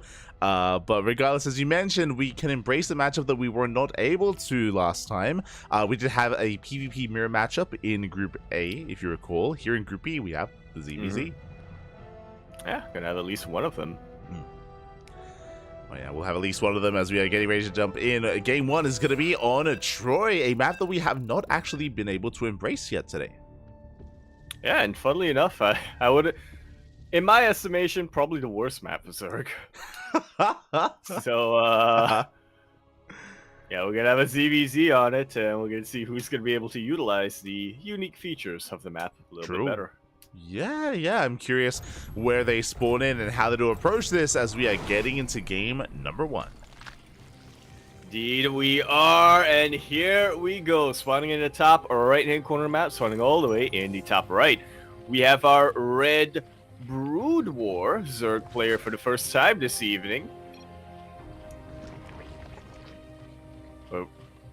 I was reading chat. Where was I? Yes, a red Brood War Zerg player. We were wondering where to really place them and how familiar they were able to really get with Brood War Zerg or with SC Evo Brood War Zerg at the very least. Here we have Wayne. It's a 13-12, by the way. And spawning in the top left-hand corner, we have someone going for a pool-first build. We have the blue Zerg player from South Korea. It is Rumia. Here we go. And yes, Rumia is the highest seed. Did pick SE2. Is going for a very safe build with a pool first. And the Overlords, they will actually find each other here in the center of the map. Both Overlords, they do confirm the location of the other. Yeah. They cross like ships in the night. Ah, the old Overlord being the new Overlord. Ah. It's like the passing of the torch, the generations. The old man and the young Zoomer. And the C student. Oh my god. As the Overlords, they do pass by each other, as you did mention. Again, it is a 13-12. Link speed is being researched. Now, this 13-12 is a different variation. We do pull out a gas because no Bailings, right? There's no Bailings available to Wayne, so he's just going to be flooding links across the map. He is aware of the spawn location of his opponents, and it's going to be on Rumia to survive and to defend. Because of his own pool first, he will have early links and early queens, but it'll still come down to his unit control and unit micro. Yeah, we'll see. I would have to favor the SC2 Zerg in a scenario like this, just because I feel like they do have better defensive tools, but, like you said, all comes down to the control and how well Rumiev is really able to utilize them. Yeah, exactly. As you see, Wayne, he is waiting with Link Speed. Link Speed is still a couple of seconds off here, still rallying across the map. The Queen is walling forward. The Queen will help when it comes to the choke point, when it comes to walling off. At least the Hatchery does take a lot of hits. We have yet to pull the boys, but we get 10 seconds off here from Link Speed. And one false move here from Rumiev will mean that his entire army gets surrounded by these much faster Lings. Like so. Immediately we get a full surround on top of this Queen. It will be falling. And there's not enough Lings here to really put up a fight here for Rumiev. Yeah, I mean, that was a brutal mistake for the Queen to get surrounded. Now the drones can go down. It looks like Wayne, he may just end the game here and now. Another Queen has arrived. Only 3 drone kills so far. Rumia still has a worker lead. Oh, but he bleeds out more Lings. Yeah, and once you start bleeding out Lings, you start losing a lot of momentum, or rather your opponent starts gaining a lot of momentum on top of you. We have 2 Queens now. But already 9 drones have fallen. Wayne has gotten what he needed to get done from this build. Now all he needs to do is defend against the counterattack. He won't have any Queens available for him, but he will have a lot more Lings. Oh yeah, speedlings as well is the thing. He does have those speedlings. He can collapse on top of the army. He can chase Urumia down. There is no escape. He has to turn around. He has to fight. He will lose this fight as well. So many links fall, and Wayne, he can't even just keep chasing this down. He can even catch the queens. Just barely able to escape back into creep, but there's no buffer for them. No, they get surrounded again. The surround is brutal. One queen goes down. There's one queen left, and it's going to fall as well. And with that, what does Remieth have left? He had a queen advantage, no longer. He's still down in workers, down in drones. Ling speed is soon to kick in, so Remieth can go for his own kind of Ling attack.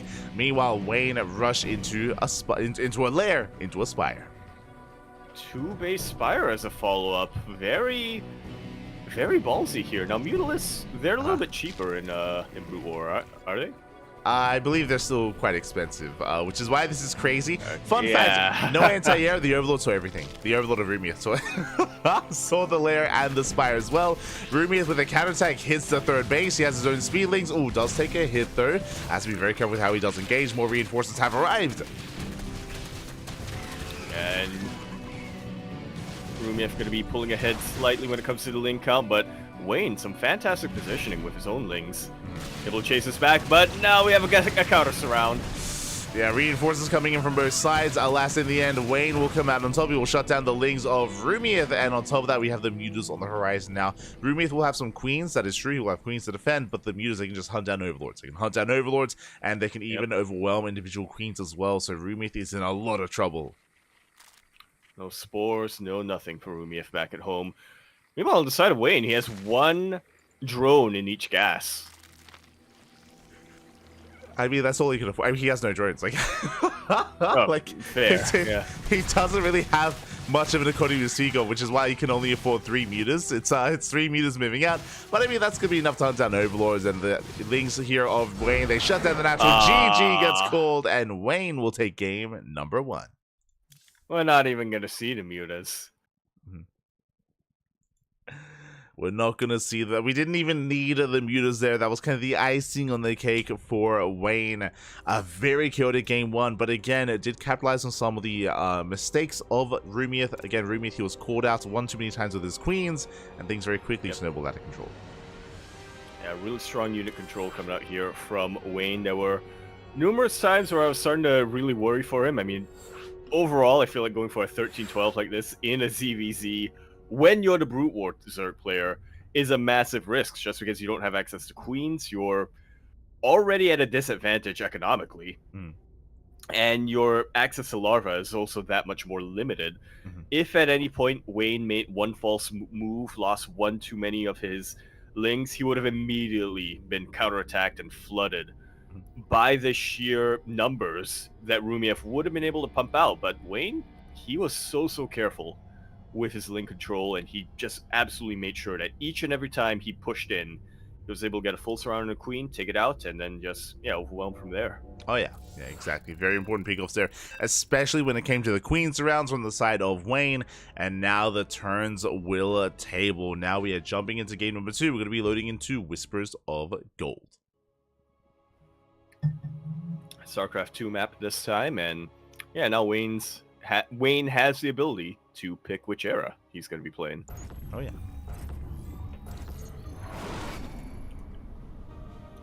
I suppose it's not really much of a surprise. He is picking what he's more comfortable with. We're continuing our series on Whispers of Gold, where we're here in the top left-hand corner map, swatting all the way in. In top left, we have our red StarCraft 2 Legacy of the Void Zerg player coming out from I forget where he's from. Around the place. He is going to be going for another pool first build. 13-12. Yep. We have Wayne. And spawning in the bottom right hand corner, we have the blue Zerg player going hatch first. The Brood War Zerg from South Korea. It is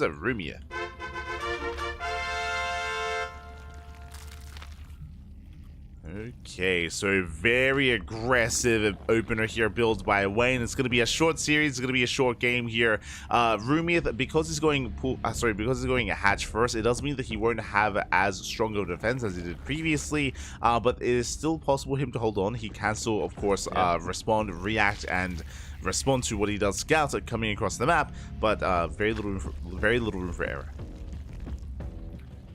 Yeah, he is going to be on a knife's edge here. He cannot afford to make a single mistake. With StarCraft 2s, it can be a little bit more forgiving, just, again, because you have queens. Queens, I don't want to say they're underrated, but they are such a key unit in the early game. They are absolutely essential to a defense. Lack of queens in a mirror matchup is terrifying. It's daunting. Oh yeah, it makes the defense that much more difficult here for Rumiath. Still just waiting for his spawning pool to finish up. Meanwhile, the links of Wayne have already arrived and they're going for the hatcheries. Macro hatch on the way for Rumiath will buy a little bit of time here, but last links, they ignore the macro hatch. They go straight for the natural. Yeah, me as well. I mean, the natural has already been made, so starting to pump out a little bit of the larva. Yeah, you can see the boys are being pulled. Lings are in production, and we'll see if we can pull a defense. Sunken Colony's on the way, but it gets surrounded. Up. Yeah, the underground spine crawler. Yeah, the colony does finish. Bearing in mind the colonies, they actually finish faster, but that's because they have to also morph into another unit. Creep colony's on the way. If it finishes, then we can hold. It looks like so far Rumiath doing a really good job of preventing the Lings of Wayne from really getting on top of anything. Yeah, with that link speed kicks in, Wayne, he dives into the main, and he will catch out some of these links, but again, with the help of the creep pony, we should be perfectly fine. Rumiath, he does defend, and now he can attack.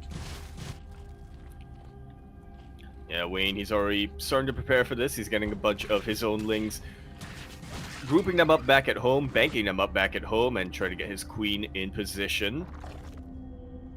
It's off creep though. It's off creep though. Oh, it is off creep. Likewise, link speed finishing up in a couple of seconds. He's coming in for the surround. Up. He will be able to take out the queen and then immediately back away. Rumiath not quite able to get more done here, but he's already done what he needs to, right? He's already ahead in the workers. Just taking out the queen is already going to be enough value for him. Yeah, and now Rumiath, he is miles ahead. He got away with his hatch first. He has his macro hatch, creep colony, upgrades are in production. He's saturating fully on 2 bases, and Wayne is in a rough position here. We can see that the Link Scout will confirm the lack of saturation. Wayne is not droning. He's committed to the all-in. Yeah, I was going to say, these queens have a lot of injecting to do, but I also don't need to inject that much if you're just going to be going for a full-on all-in here on out. Exactly, as we have 3, oh my god, we have 3 creep colonies already ready for this. I mean, the sunken colonies, they're going to be able to hold on without any issue. Yeah. We have another name for it. Immediately, GG taps out. Wayne, he knows he can't break this, and he knows he's just far behind when it comes to the economy, so writing goes on the wall. GG. We're going into our ace match. GG, well played. Again, a very impressive defense. This is something that I was defensive play here because there's no queens. That is where you do require those sunken colonies. Sunken colonies, I don't know if you noticed as well, they actually morph in faster than spine crawlers. Spine crawlers actually take longer to morph in than sunken colonies. A big reason for that is because, of course, spine crawlers can reposition, right? They can like unburrow, reburrow, they can move around, so that's why they take a little bit longer. You don't have to build you don't have to build a new one every single time. Yeah, exactly. Yeah, every single time you move out or you reposition, yeah. So sunken colonies is so much faster here to defend. I remember Bonan, the infamous cannon rusher, he found that out the hard way as he attempted to cannon rush some Brood War Zerg players, and their response to cannon rushes was to throw down just their own cannons, right? Their own site defense, their own sunken colonies to actually deal with that even faster, which was crazy. So yeah, GG. Yeah, GG, very nicely done. I feel like I'm being contradicted here a little bit because I keep saying, queens, they're essential in the defense. They're such a good defensive unit. So far, the player with queens has lost both times. True. But to be fair, I mean, Wayne, his queens weren't. It wasn't about being defensive, right? He was the aggressor. You know, he was the offender, if you will. and we'll see Yeah. which role our players take this time in the ace match. Committed a few offenses there, yeah. That queen anyway did. Yeah. Oh no. As we're getting to Stillfit here, and the question becomes, does Wayne go for a 13-12 3 games in a row? I'm gonna say yes. And now that it's now it's Wade's pick, right? So he gets to choose. I imagine he would go for StarCraft 2 this time. I would imagine. Yeah. And here we go, continuing our tradition, apparently, of having Sylphid as our ace match, at least in the group stage. We have, over here in the bottom right-hand quarter map, starting all the way in the bottom right-hand quarter of Sylphid, going for, okay, not quite a 13-12, but neat little extractor trick. Our red StarCraft 2, Legacy of the Void, Latva, Zerg player. Formerly, may have known him as Ratata. Beforehand, may have known him as Vanya.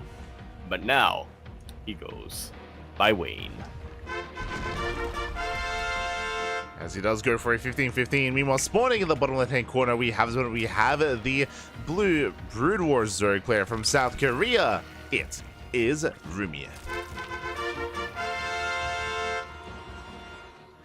Here we go. So we have a 15-15. Now, what does this lead into? This is a very safe opener out of Wayne. Does lead does lead into early queens, early link production, late gases, and this screams 2-base roach. Or I should say, this screams 2-base play. We should be walling off on 2 bases and skipping link speed, ideally from the side of Wayne. And I say 2-base play because technically this could be 2-base roach. It could also be 2-base muta.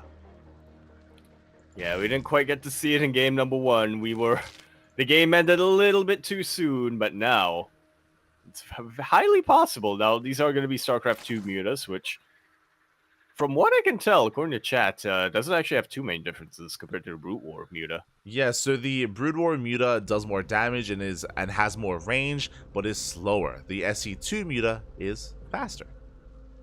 Yeah, and I imagine also has regen? No, I think the Brute War muta also has regen, right? Yeah, they both have regen. Yeah, they have regen. But is it the good regen that StarCraft 2 mutas have? That's the question. Because regen did get buffed in Heart of Swarm, and then it just stayed that way. Yeah, to be determined, as we do have the initial setup here from Rumith. You can see once again, Hatch gas pool opener into macro hatch into a creep colony on the low ground. What I love here is, there we go, the sunken colony is now being morphed in, but just really safe play here by the blue Zerg player. Meanwhile, our eyes are going to be on Wayne to see where and how he does use this gas. Yeah.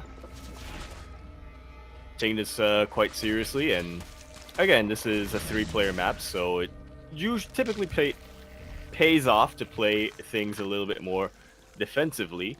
I'm not gonna lie, Light, I was a little bit distracted because I was looking at one of the critters on this map right outside the natural base of Wayne. I swear I thought that was a Scourge.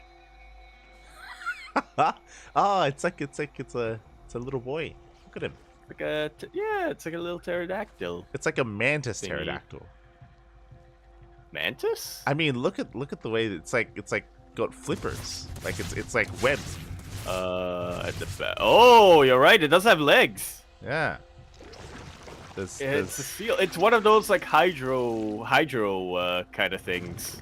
Excuse me? You know, like the hydroplanes. They don't have wheels, but they have like floaty things instead. Yeah. So it doesn't land. It goes into water. Yeah, exactly. It looks aquatic. Yeah, it's like a seal with wings. There you go. And also a pterodactyl head. There's a lot going on here. Yeah. The Kakaru. There you go. Ah, Kakaru. Oh no! No! Oh, Wayne! Oh no! He killed it. It was a Kakaru. Oh Now no! it's dead. As Wayne is going 2-base Roach. You have confirmation, not just 2-base Roach, he's going for a 2-base Roach all in with a Nidus Worm on the way. Meanwhile, shout out to Kid Chillin' in the chat. Thank you so much for the raid. Hope you had a great stream. Hope you had a great ladder session. Welcome one and all to the StarCraft Evolution League. We are going over Group B. We're here in the elimination match, and things are about to pop off as Wayne is going for a 2-base Roach all in. Meanwhile, Rumieth back at home is rushing into Lurker Tech. Yeah, very, very soon, one of these players is going to get eliminated from the tournament. We're just about to determine which one, as the Nidus Worm is about to pop. But it's within vision here. The Hydra is ready. The boys are being pulled. And can this Nidus Worm be denied? Oh, no, it's going to finish. It will finish. There's not enough Hydras. And again there, slowly but surely, but the transfuse is going to be enough to keep it alive, and the roaches are starting to pop out. We even have a couple of drones here to morph into spine crawlers. Yeah, the boys are here, but the sunken colonies are morphing in. They morph in so quickly. Again, quick reaction out of Rumi. At the sun colonies, they are now done. The boys are being pulled, and can he hold? Yeah, no Ravagers here for Wayne, unfortunately, so not quite able to bile down these sunken colonies. Even gets a kill on that creep spine crawler. It's all merging together. The slower one, the one that takes longer to make. Unfortunately, these sunken colonies cannot actually move forward because they cannot unburrow, they cannot unroot. But the lurkers, they're morphing in. The lunkers.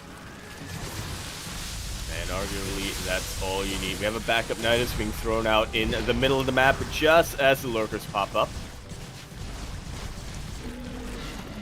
Lurkers, they do burrow, they shut down the Nidus Worm, they rotate over towards the natural. Meanwhile, Wayne, he does bust into the natural base, but again, the Lurkers are in position, and where's the detection? Oh my god. The choke point! Absolutely shreds through all of these roaches. Wayne has just lost such a massive chunk of his army. If you look at the units lost tab, 12 roaches have fallen. 12 roaches have got only one Hydra. Only one Hydra killed, only one Lurker killed. And Rumi, he does just push on forward. He collapses here on top of the Nidus Worm. He will shut it down. And Wayne, he's running out of steam. He's running out of he's running out of units here. Back at home, he is taking a third, but now it's time for Rumi to counterattack. Yeah, that third is looking mucho vulnerable, especially now that we have some Lurkers coming into play. No Spark Crawlers. Yeah, no Spark Crawlers in position here for Wayne, and the Overseer is only now starting to get morphed in. Yeah, Overseer's on the way. Meanwhile, Remake cannot push into the natural, but he can snipe the Roach Warren. The Roach Warren is going to be going down. Massive pickup. Do you see Roaches across the map? They get surrounded by the reinforcing Lings. And from here, oh, the Lurkers are exposed. They have to get the hell out of here. Oh. And they're about to get surrounded by the Roaches and Ravagers, but thankfully they do manage to back away in time, and they managed to back away and regroup with the rest of the Rumief's forces, which are still committed to the attack. They are still committed. Here we go. They come back around here. They commit. They push in towards the natural. Does Rumief have enough? Is he overextending? He does take down the Spine Crawler at least. On the Biles. And the Biles. Ooh! But he unburrow micro. Yeah, very impressive. Does unburrow in time. Looking to deny +2 range. I believe Rumief, he has spotted the creep at the third base. He is aware that the third base has been taken, but he doesn't care. He's going for the kill. He's going for the natural. Yeah, going straight for the throat instead of something that's a little bit safer. These are Brute War Lurkers, so they actually have a pretty significantly reduced range. Yeah, the range is quite short, but they make up for it in their ability to unburrow. They unburrow, especially without any upgrades. I mean, there are no upgrades for that, but they can unburrow a little bit faster than the unburrow of the SE2 Lurker. Regardless, they are shaving away at that base, but it looks like they're going to be cleaned up. Just like so. And not too many drone kills over here. I mean, Wayne throughout this entire game has only lost 3 of them, so yeah, unfortunate little miscalculation here for Rumief. Maybe it would have been better to try to take out the third base, but the fact that it survived and the fact that Wayne has been able to push back, I mean, with the help of these queens, also means that he's about to eclipse Rumief when it comes to the overall supply. He's already ahead in workers, and he's about to just completely overwhelm when it comes to army. Exactly, as we do see Rumief, he's actually going for a dive. He's trying to get on top of the Roach Ravager. Lurker's burrowing forward as well, but he bleeds out a lot of Lings in the process. Now he gets eyes on the third base Lings. They do wreak havoc in the mineral line.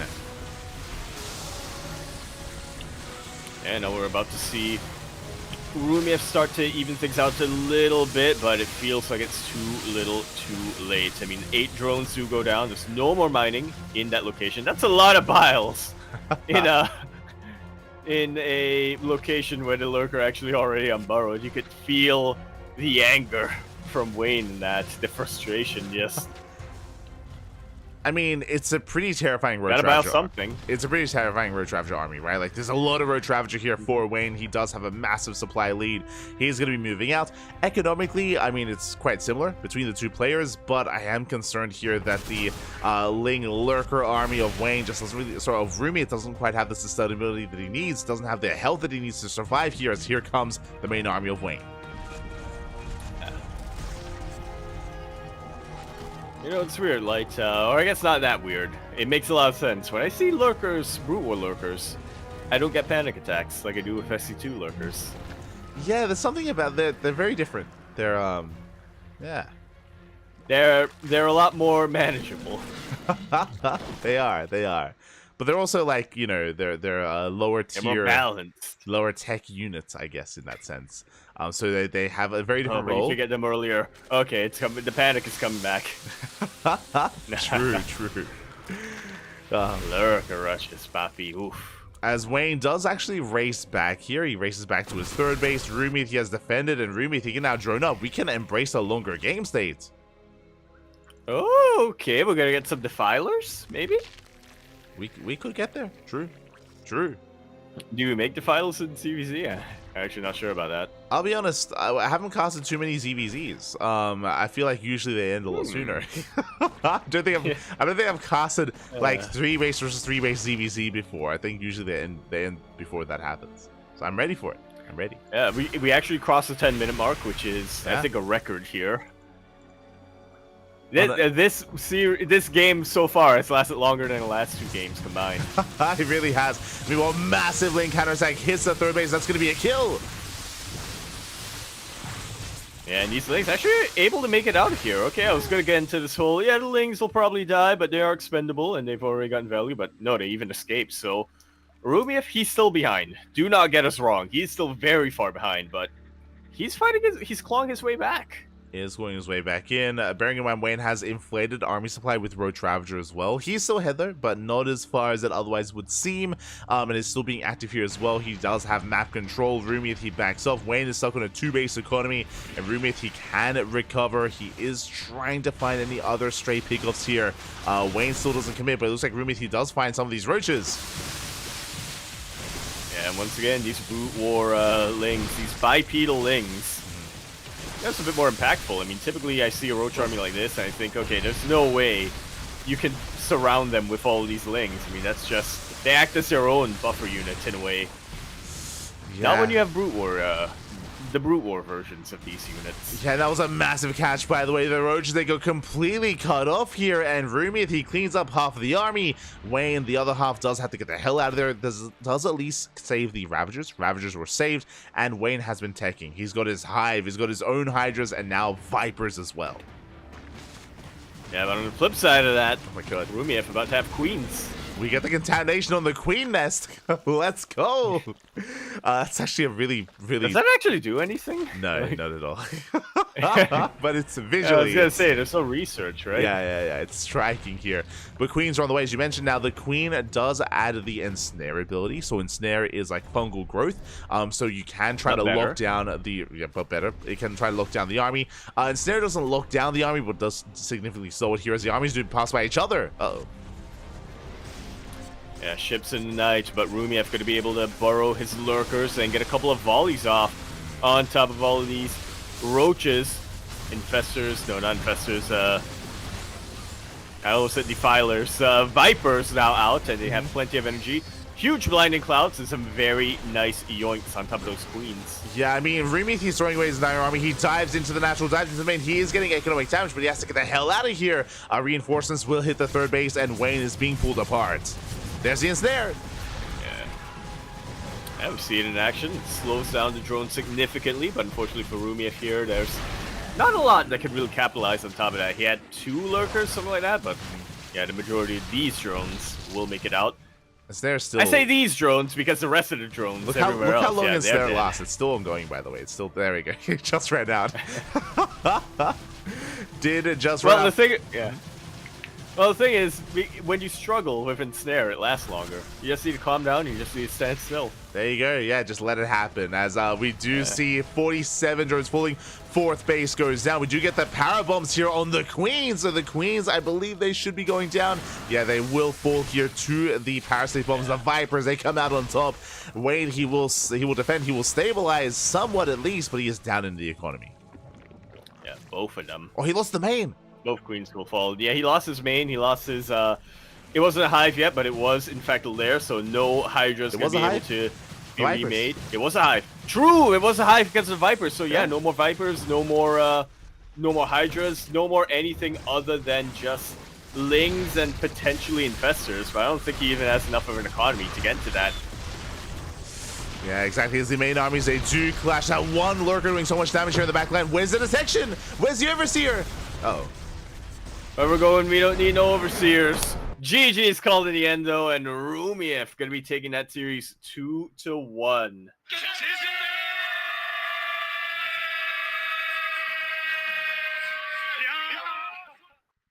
After the longest ZVZ that I think has ever been played on SC Evo. GG. Rumiev is going to come out ahead. GG, well played. Rumiev, of course, he is more experienced in this mod. We saw that Wayne tried to bypass that with the non-stop 13-12s, but here he was forced into a longer game state, and it was a very chaotic game as well. For a long time there, Wayne, he did have the better economy, did have the larger army, but Rumiev, he was just counterattacking non-stop.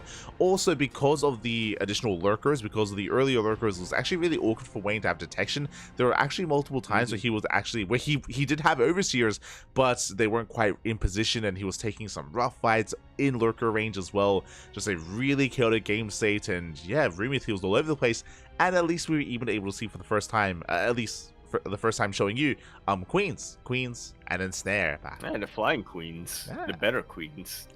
I mean, kind of. Well, the cooler Queens, they're not as useful, right? I mean, larva injects and creep tumors, that's just, that cannot be beaten. So StarCraft 2 Queens are better, but StarCraft 1 Queens are cooler. Yeah, exactly. They've got in Snare they have Parasites, I believe. They have Parasite as well. And I think I'm forgetting one final spell. Oh right, they can infest CCs. True. Can infest as well. Contaminate? Oh no, infest. Yeah, infest, because that's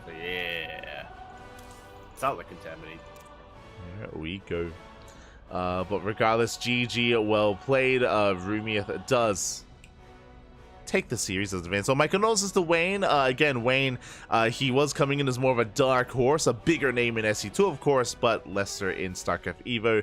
Does bow out first in the group, and that means we have our next series getting ready for us. It is going to be Classic versus Rumiev. Yeah, a little bit of a PvZ ahead of us. A rematch, actually, now that I think about it. Yeah, we are getting things ready here for that rematch. Let us go.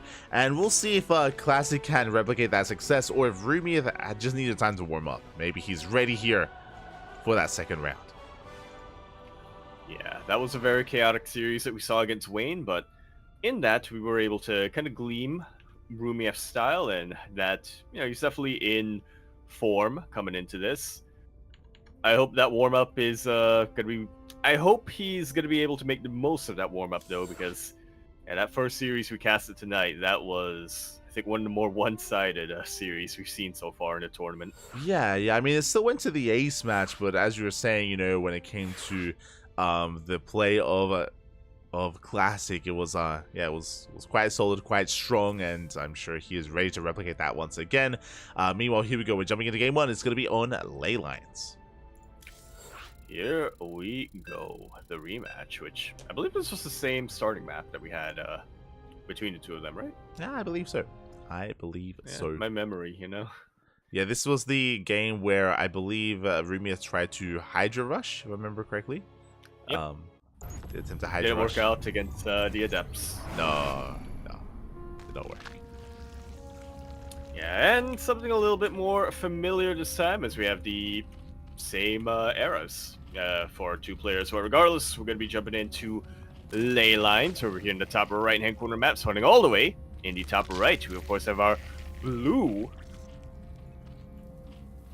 Brood War Zerg player coming out from the land of Korea. He is currently teamless, but very active when it comes to the SC Evo scene. We have Rumiev. And spawning in the bottom left-hand corner, we have the red Protoss player, the SC2 Protoss representing Twisted Minds from the land of South Korea. It is a classic.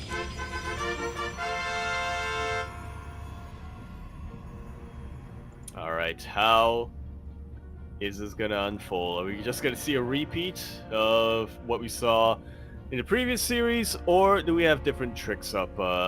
Do our players have different tricks up their sleeves? Honestly, I'm not sure who I'm watching closer here in this particular map, right? As we did note that Rumiev went for a Hydra Rush the last time they faced on this map, and it didn't quite work out. So I'm curious to see if he's going to be switching things up here. But at the same time, Classic whipped out that Adept, that 4-gate Adept earlier on, which honestly is not something that I think we see. Okay, we still see it every now and then nowadays in PvZ, but I wasn't really expecting Classic to just come out of the gate swinging like that. So Yeah. I'm expecting him to switch it up a bit as well. Definitely. I feel like they do. I feel like both players have an onus to have a different approach to that first series, just because we expect both players to adapt over time. Meanwhile, Classic, he wants that drone. Just tasing away at the mineral line here. Does threaten the workers. Gets another shot off as well, but alas, he shouldn't get the worker. Yeah, not quite at any rate. But Classic will get a full scout, and he will note that the spawning pool is researching. Yeah, Ling speed is on the way. You can see the Rumiev is still mining gas, so we should be working towards the eventual lair to eventually get into Ling Hydra. Meanwhile, Classic, he has his take of choice, is going for a Stargate opener. Yeah, very different compared to the last time they faced on this map. And you know what? You may as well, right? You may as well take advantage of the fact that Brood War Zerg doesn't really have a lot of anti-air options early in the game. Can you imagine a proxy Oracle? I mean, that Brood War Zerg. Yeah. I feel like that would be brutal. That could be brutal, definitely. I mean, it's going to be on Rumiev to get spores in time to defend. First Adept does slip into the natural base, gets 2 Lings so far. Good trades with the 3rd Ling as well. Gets into the mineral line. Oof. Yeah, great target firing coming out here from Classic. Yeah, 4 Ling kills and 1 drone as well. Can he get another Ling? He can. 5 Lings. Jesus. Oh my god. Just kiting back and forth. It's like he's on a boat. Hiding on a boat? Yeah, like kite sailing. That's a thing, right? Okay. As opposed to just kiting like out, like in a park. With a kite.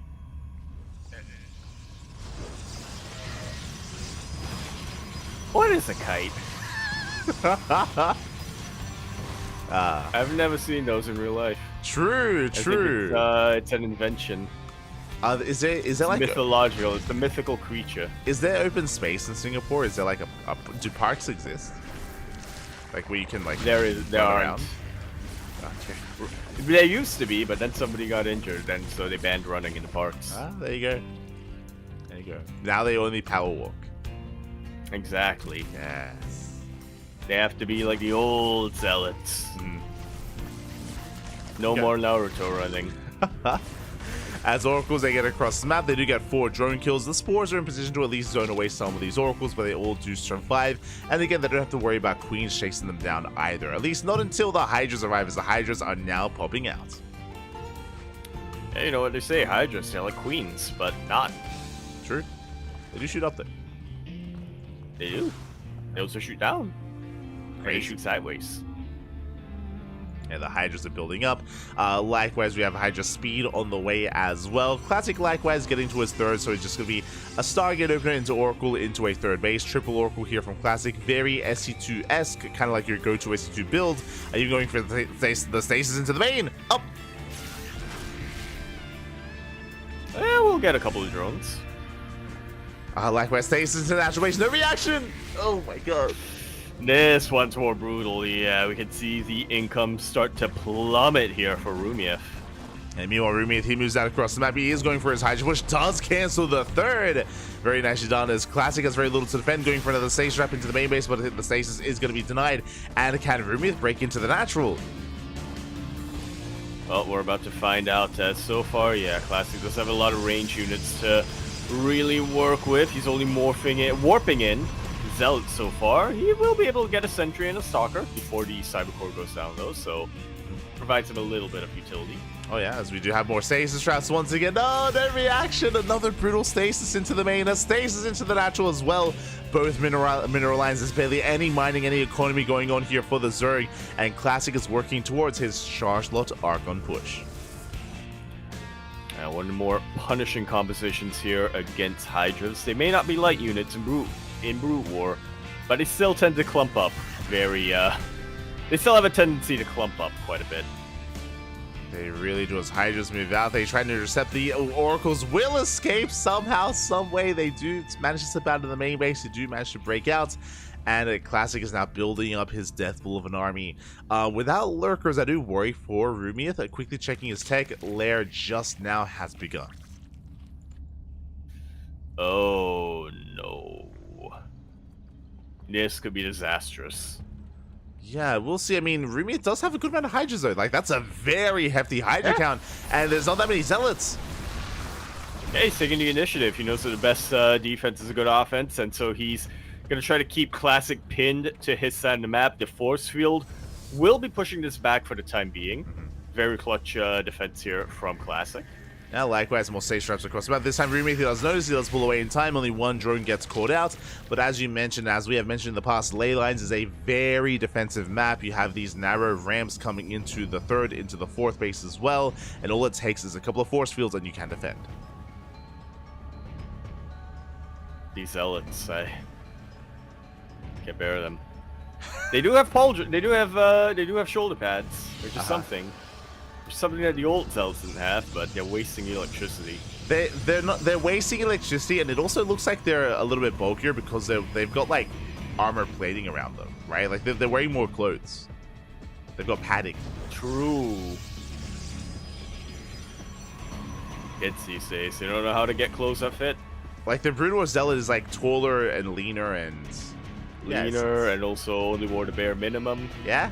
Because they didn't need armor. Yeah. Because their bodies were already hard. Exactly. They were hard.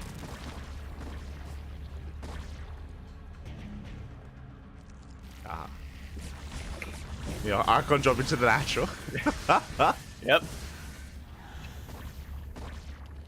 They're going to be distracting the Hydras for a little while, also picking off a couple of drones.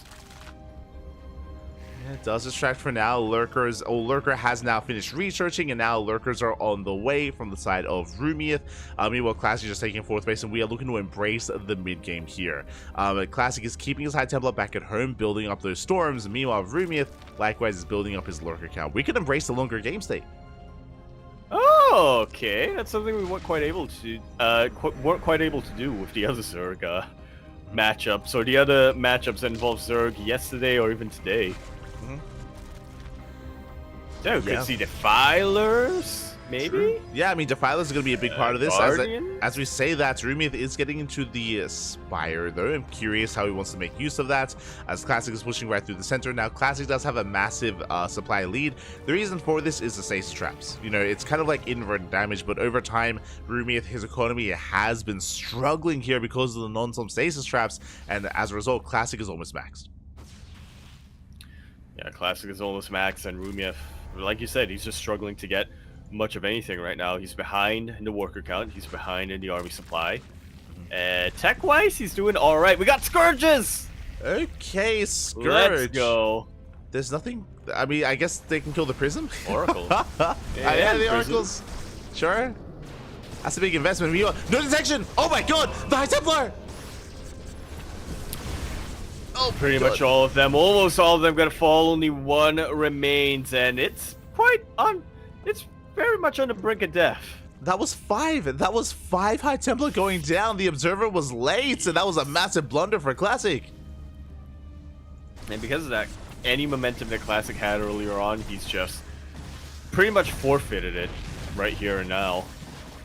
Oracle immediately dies to the Scourge. Oracle does go down. At the same time, though, we do have a Zealot counterattack with their Lurkers to defend. Also, Spineclaw, Sunken Colonies to defend as well. So nice defense here from Rumieth. Meanwhile, the main armies do clash, but Rumieth, he has the high ground. He has the concave. Classic has to back off, and he will lose the 4th. Oh, the move command. Yeah, oof. This command is a little bit brutal, but once he turns around to attack, yeah, that wasn't ideal. The High Templar! Oh my god. It's taken out before it can drop a storm. Templar goes down. Meanwhile, Zealot warping into the main. 14 probes that go down across the map. Meanwhile, the Zealots are cleaned up. They're locked down by the Morphing and Lurkers as well. Nice defense here by Rumieth. And back at home, Classic, he is struggling here, but he does have Carrier. Doesn't matter though. The Carriers have arrived. Classic rush into the Sky Toss, into the Fleet Beacon, but they're already Scourge. Exactly. What better unit to have against carriers, specifically against interceptors? Yeah. Against Carrier, we have Mass Hydra Scourge already here for Rumieth, so very nicely done. On top of that, because so many High Templar have already gone down, quickly checking the units tab. Okay, there are still 6 High Templar, still a lot of storm potential for Classic, but these storms, they need to connect, as we have, I don't think we've even seen a single storm yet. We have not. To research, but just hasn't been thrown down. The High Templar have been going down before they have a chance to storm, but here we go. We have a Classic pushing in. Rumieth has the high ground, has the ramp. Not this ramp. See Classic trying to reposition a little bit. Of course, the engagement on better ground for him. Anyway. Yeah. Does rotate towards the right hand side. I do appreciate Classic. He goes back home with the carrier. Like, he sees the Scourge, he's like, nope. He races back home with the carriers, but the main army is going to be engaging. Nice storms here. Does run away the Hydras. Oh, yeah, zones away the Hydras. Takes out most of the Scourges. yeah, that was a little bit wasteful for Rumieth. I mean, he saw the carrier earlier. He should know that he does need the Scourge, and now the Scourge is reset for the most part. Defilers are on the way. Let's go. Here we go. Yeah, that's Defiler Mound on the Roach War, and that you mentioned this to me last night, and how it can be a little bit weird. I'm experiencing now. It's just that's the not Roach Galile. Yeah, they're just repurposing the same model here, unfortunately. But regardless, I mean, it's good use of the assets, I suppose. But Defilers are on the way. For sure, as Lings, they do threaten to run by. The carriers are spotted, and we should be seeing some more Scourge. No, never mind. We have some Mutas in production. Against carriers? Against Archons? I mean, there is a Greater Spire. True. So That's Guardians, right? They can morph into Devourers or Guardians. One of the two. There Guardians shoot down, Devourers shoot up. There's one for each. So we'll see what Rumieth does decide to commit into. I was gonna say that's wasteful. You should consolidate them, but I remember that's Corruptors and Broodlords. So That's something that Zerg likes to do. Yeah, the army does push in massive storms here on the high ground, despite the plague. Despite the dark storm, I should say, the storms do quite a bit here. Oh my god. Yeah, not quite Microbial Shroud, but not quite. Is much better though. Is what I will say. It lasts a long time. True. It lasts still yeah. Does it actually help against Storm, though? That's the question. That is the question here. As I believe, because if I'm not mistaken, it only allows melee-based units or melee's attacks to really impact whatever's underneath that Dark Swarm. Meanwhile, we do rotate around the Guardians. They do try to lock down those carriers. Sorry, the Guardians. Devourers. Quite able to get him. I got confused for a second. Yeah. Didn't feel like clicking on the unit to double check. I was like, oh, I guess Guardians look a lot different than how I remember. Nah, the Devourers. They're so... Guardians are the ones that have like a box head. Yeah. Are they like a box? Kind of, From what I I guess. remember. From what I remember from RTD. Yeah, as the Scourge, they dive They in, they get 1, they get 2, they get 3, they get every single carrier. And with that classic, actually still does have a pretty strong army. A lot of Immortals on the ground, but starting to lose steam when it comes to his push. How does he recover from here? Yeah, we had a very nice Darkstorm earlier. The Defiler does get cleaned up, though, does get forced back. Last of Devours, they can't really do too much here, but it looks like they will come across another carrier, and Classic does hold. He does survive. He does barely hold on here back at home. Has plenty of bases, plenty of economy here to sustain himself, but that was a big loss here for his main army. Yeah, we were mentioning earlier on how Classic was just way too far ahead when it came to tech, when it came to economy, when it came to supply, and now that's not really the case. Both players about even when it comes to the worker counts, and Classic with a very slight base lead, which is pretty significant, but things aren't looking as terrifying for Rumiev as it once were. I have to get used to saying the word Defiler and Devour in the same sentence, referring to different units. That's something that I'm finding that I have to put effort into. The fat one and the skinny one. Yeah. Of course. As we do see, Classic Stasis Trap goes off so far. He is keeping up. He is holding on. Yeah, even able to just clean up the rest of these Lings, but of course we're starting to get to the point where, yeah, Rumiev himself is starting to kill his own Lings in order to get different supply or higher supply. For sure. To get the consume coming in here from the Defilers. Rumiev going to be rotating around, of course, towards the southern expansion. Classic is somewhat out of position, but he can always recall if need be, as Rumiev is looking for a way in. Both players engaged in a very delicate dance right now. Going a little bit back and forth, just not wanting to make a false move here. Mothership is out, and I gotta tell you, no yoink. True. No Vipers, no yoink to worry about. I believe in the Mothership. Up! Meanwhile, we do dive on top of the army. The Plague on the carrier. Not quite on the High Templar, but regardless, massive connections. And the army does rotate around. Is going to try to collapse in. I'm sure he was hoping to land that on the High Templar, though. Up. Does collapse in. Like Parabomb, but better. Yeah, exactly. The Dark Storms get thrown down. Devours a dive on those carriers. The Storms, though, they're brutal. Yeah, taking out just about everything here. What's it called? Devouring Cloud? Dark Cloud? Oh, that Dirty Cloud? Sure the Cloud Uh-huh. just acting as a little bit of a target here for Classic Storms. These carriers are so low, but they're not dead. Yeah, that's, and they also have their shields restored. That's the power of Plague, right? Terrifying. Like the HP down to 1, and that means they can be targeted down. But again, the ground army still standing strong. The Hydras are struggling. Storm will connect. The Hydras that do barely break through. They're trying to at least. But the Guardians are online, and they're looking to clean up everything else. Mothership is actually still in play. I'm a little bit surprised, to be honest, but Guardians are looking to make short work of everything else in the skies. Not enough anti-air there. Not enough Devours here. Yeah, the Guardians are being targeted down. They're like the crabs of the sky, as they are falling one after the other. Ooh, army diving forward. Another Dark Swarm.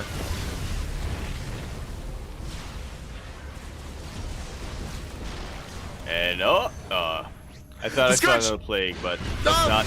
God, Scourge is gonna be landing on top of the Mothership just before the recall. A carrier also went down. Yeah. Oh my god, that was so close. 2 carriers did manage to recall, did make it back. At the same time, Ling run by here towards the top side, but Rumiev, he is barely holding on. He barely has an economy to sustain himself. He's stuck on Ling Hydra. He lost so many Hydra units, whether it was Defilers, whether it was Devourers as well. The Guardians, it was an expensive army that Rumiev did lose.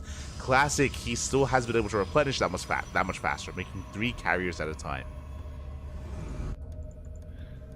Yeah, plus he's managed to come out ahead when it comes to the economy as well. Behind those fights, he was expanding in a way that Rumiev hasn't really been able to. I mean, Classic, he's laying claim to the entirety of his side of the map. Yeah.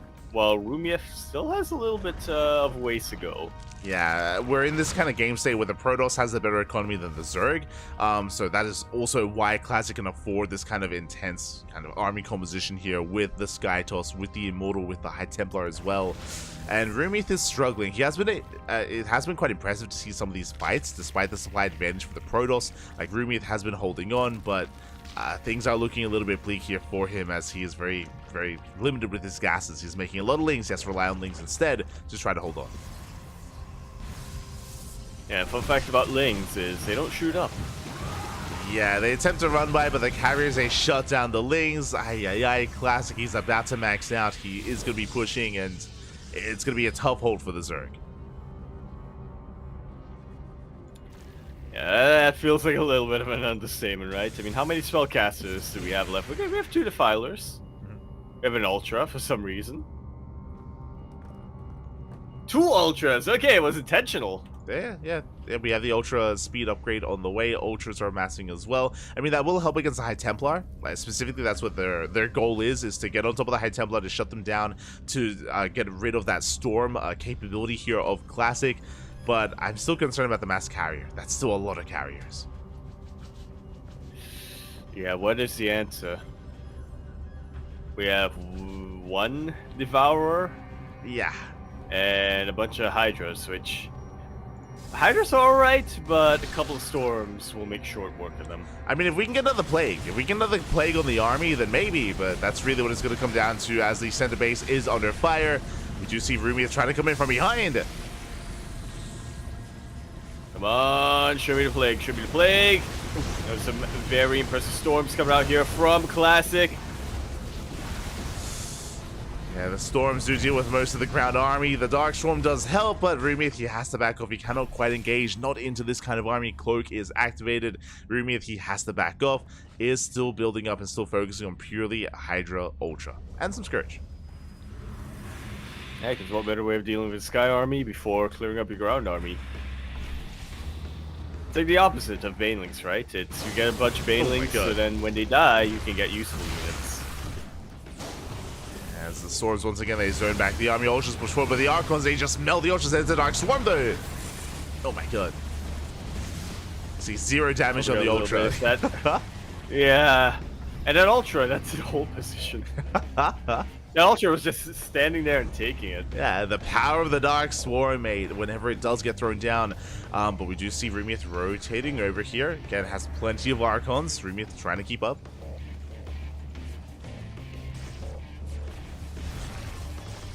I gotta say, we were praising a lot of sound design for Brood War, but the Pre-Tumor sounds a little bit too lasery for me, as Classic starts to push into all these Sucker colonies, trying to take out this base of Rumiev. Huge Storms gonna be zoning away the entirety of the Zerg army. The Zerg army gets away. Oh my god, massive Storm on the Hydras again. The Dark Storm does nothing against the Storms, and the base goes down. 12 workers as well. I mean, Rumith, he already had a struggling economy, now even more so. Yeah, Classic. He's decided to slow down the pace of the game a little bit and just pick off key positions wherever he can. He's not looking to go for one big push or anything like that, although he could try. He has almost twice the supply of Rumiev now. I mean, he's maxed out, and Rumiev is barely over half of his total supply. Yeah, he's respecting the army quite a lot here. He's going to rotate once again, going for these other fringe bases. Rumith completely out of position. Another expansion is going to go down, and Classic, he is snowballing out of control. And this really does look to be the beginning of the end here, as Storms will connect on the Hydras. Yeah, brutal Storm. The feedback's on the Defiler as well. With that, the Zerg army here, it's barely holding on. The final Ultra will fall. And Classic, he can just commit in. As you said before, though, he's playing it very safely. Another Storm, going for these bases instead. Oh my god.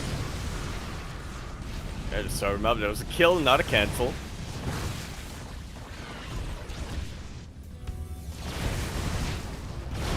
That was a kill here. Meanwhile, Rumith, he's trying to hold on, desperately trying to consume, trying to get some more Dark Swarms going. But Classic, he is maxed. He's maxed out at this point. Rumith down to sub 100 supply here. He's huffing a bit of copium at this point. Up. Yeah, practically all the mineral patches are mined out, and all he has is all he's got. This one lurker has a lot of work.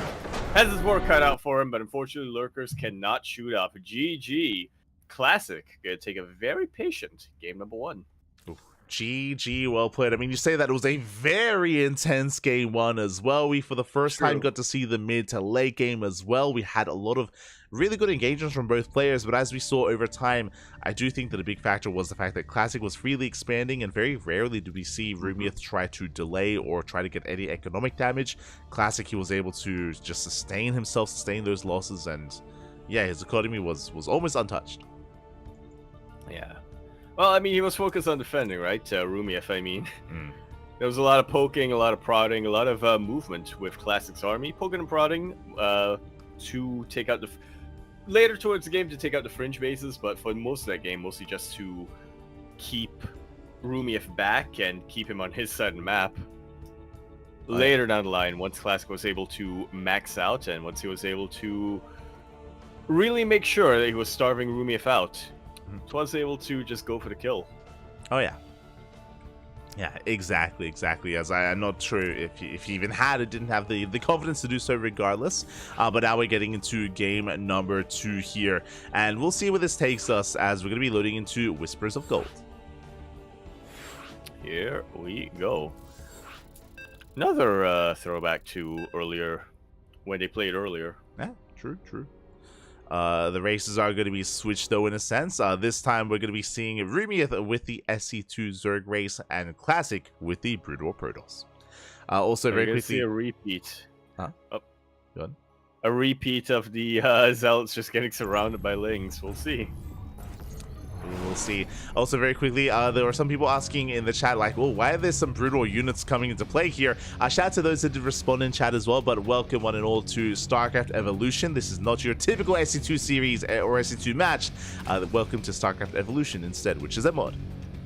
Yeah. Should really be called StarCraft Generations, how I think about it, but regardless, we're going to be jumping in and continuing our decider match here, our best of 3 decider match. We're over here in the top left hand corner of the map, spawning all the way in the top left. We have our blue StarCraft 2 Zerg player coming out from the land of Korea. He is, of course, going to be representing himself as he's currently teamless, really fighting back hard in this series, despite being a little bit of a dark horse in the tournament. We have Rumiath. And spawning in the bottom right-hand corner, we have the red Protoss player, the Brutal Protoss representing Twisted Minds from South Korea. It is a Classic.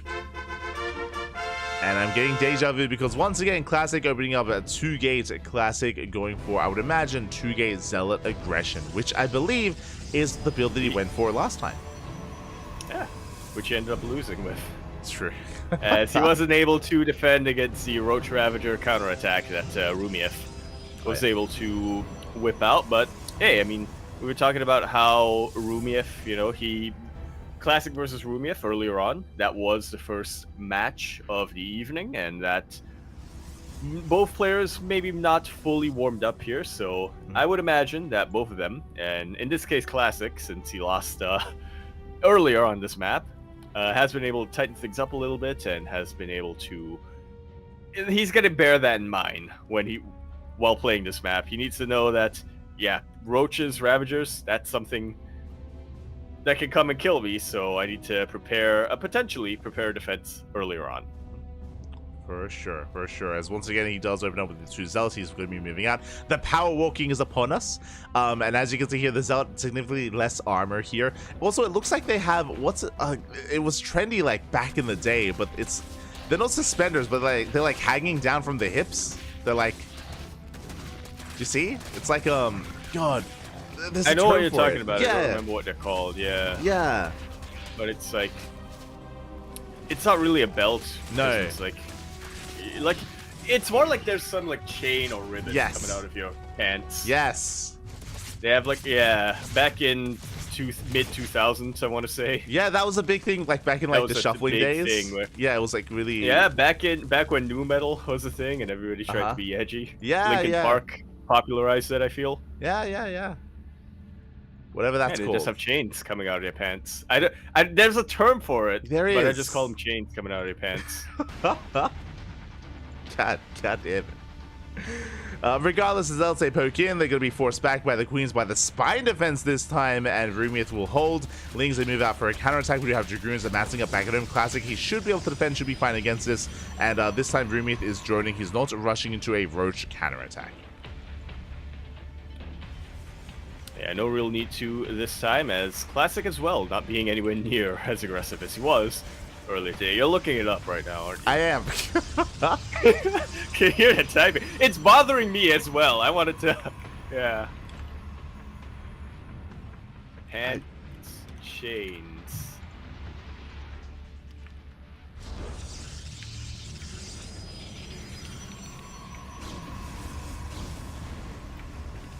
As we try to sort that out, we do see a lot more of a normal build coming out here from Classic, not neglecting his Dragoons this time. If you'll recall earlier this evening, he literally only had one Dragoon to defend against the Roaches and Ravagers. This time, Classic taking things a lot more seriously. Rumiath still gonna opt towards Roaches, but yeah, doesn't seem to be as aggressive this time.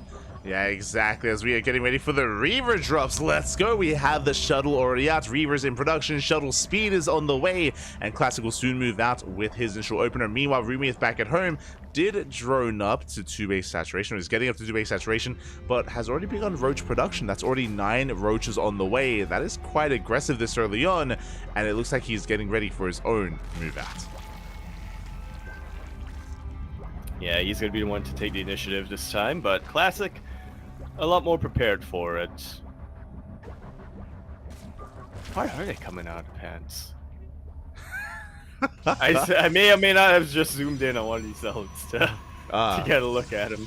Okay. It does look like it's like coming out of the pants and looping around. No, yeah, that was the fashion. That was the fashion. Like, see, someone saying that they're just chains. Well, at least here in Australia, they were like they were like ribbons or something like that. Like a lot of like dancers would use them or something like that. As the Reaver, chains were too expensive. As Reavers, metal is too expensive. Yeah, they do get dropped here in the center map. A couple of Ravagers going to be going down. Another shot goes up, gets another Ravager. Very nicely done here. Meanwhile, the front line coming out here from Classic going to be, very thoroughly defended as all these Dragoons are chipping away at these, oh my god, these Lings. The Reavers do keep dropping and they keep landing their Scarabs. Jesus. This is absolutely brutal. Yeah, the instant Scarab shots are insane. Whenever they drop, they do instantly do shoot as well as they charge up that Scarab shot. And with that, Classic, he defends, he shuts down the army, and now he's ready for his own counterattack.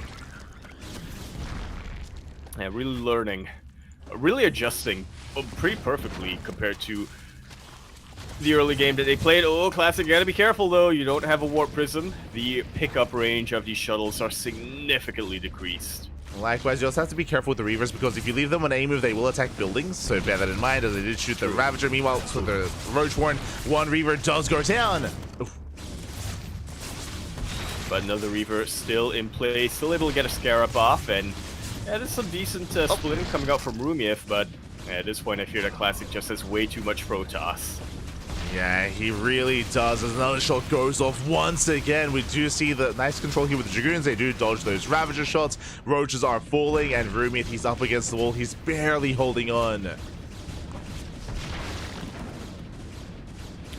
Yeah, Spine Crawler does fall, but Lings coming out and getting some really good surrounds on top of the Dragoons. Rumiath, he's fighting back.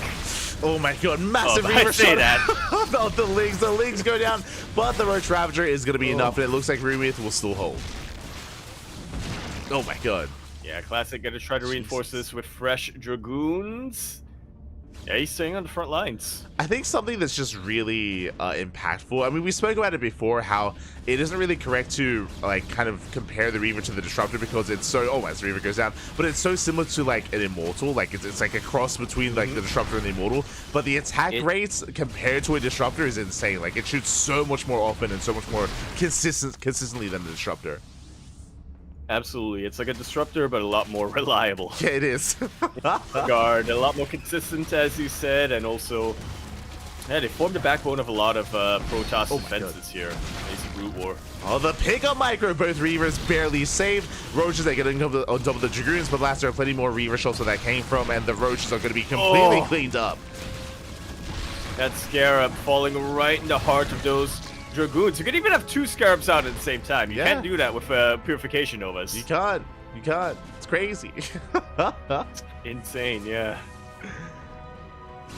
As the Reavers are barely alive. Friendly fire. Likewise, you can also like drag Reaver shots like across the map like a Widowmine shot. It's like they just chase. Oh my god, as we do see Rumia trying to once again dive on top of these Dragoons, but the Scarab shots are punishing. Finally, one of the Reavers does go down. Yeah, but the Dragoons just keep coming and they don't stop coming. Yeah, it's still very intense here. So Classic is 2 base all in. Classic is rallying everything across the map, making 6 Dragoons at a time. But it looks like, yeah, he will still punish this. Rumia, he overextends off of creep. The Roaches are being shut down once again. Roaches being shut down. The Queen's really facing punishment here for moving a bit too far off a creep. The Reavers instantly annihilate Lings as they pop out once again. Oh! they annihilate everything, mate. It's crazy. Yeah, that Queen's body just flew up into the air. That's the impact of the Scarab explosion. Oh my god, it is insane. The Queen goes down, the boys being pulled away. There's barely any Roaches remaining here. The third base looks like it is going to be forfeit, but Classic doesn't care about the third. He does push forward, and never mind, he does care about it. He will focus it down first before pushing towards the natural. Yeah, just deny those larvae, deny just about everything. Rumia trying to go across the map with what remaining Roaches he's got. I don't think they're going to be able to catch too much here. I mean, that's 3 Roaches. I mean, the reinforcements should be able to deal with them. We can see Classic even long distance mining as well. I mean, again, he's all in. He's running out of resources. The Roach one goes down. And that is just about all she wrote, pretty much. Exactly, as GG gets called. Classic, he overwhelms, and Classic will take the series 2-0, making it out of Group B.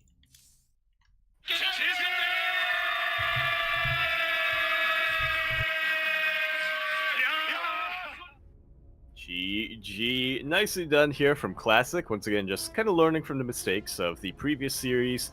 Able to just tighten things up and end up going with something a lot more effective here.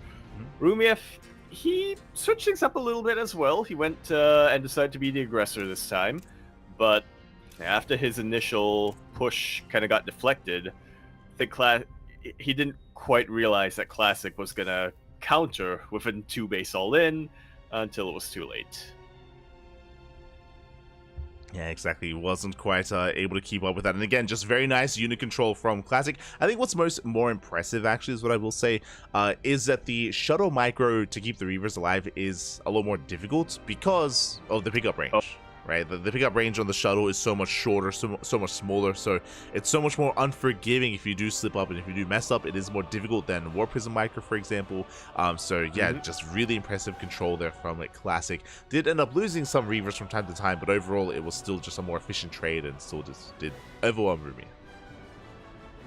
Yeah, it was slow. I mean, when you don't have Warp-ins to work with, it takes a little while to get your units across the map, but hey, that's why if you're going to go for an all-in, you might as well do it on Whispers of Gold, a map that is a lot more conducive for it.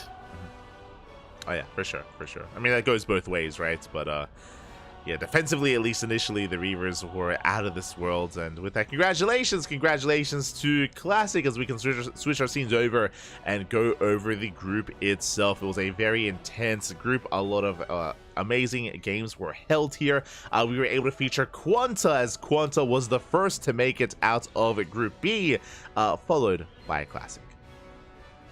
Yeah, I think probably the result that most of us were expecting, but not quite in the order that we expected it.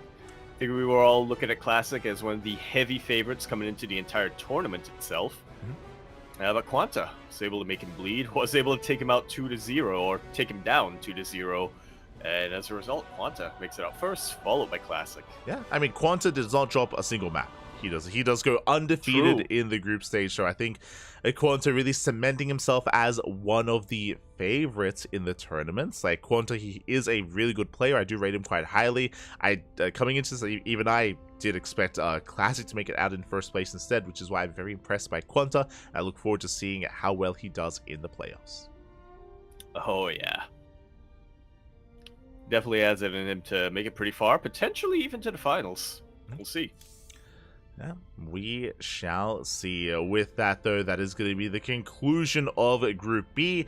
We do say goodbye to the two Zerg players here in Wayne and Rumiath. They are going to be knocked out of the tournament and knocked out of SEL. They did have their own good showings, though, especially the ZVZ. The ZVZ was a lot of fun. It was, yeah, especially, I should say, very chaotic. I should say specifically the ace match was a lot of fun. Game 1 and Game 2 was just 13-12, so it was just, yeah, more faster games, but the ace match really... Sometimes it worked, sometimes it didn't work, yeah. Ace match was more mid to late game, something that we rarely get to see in ZVZ, in SE Evo. Yeah, at least, yeah.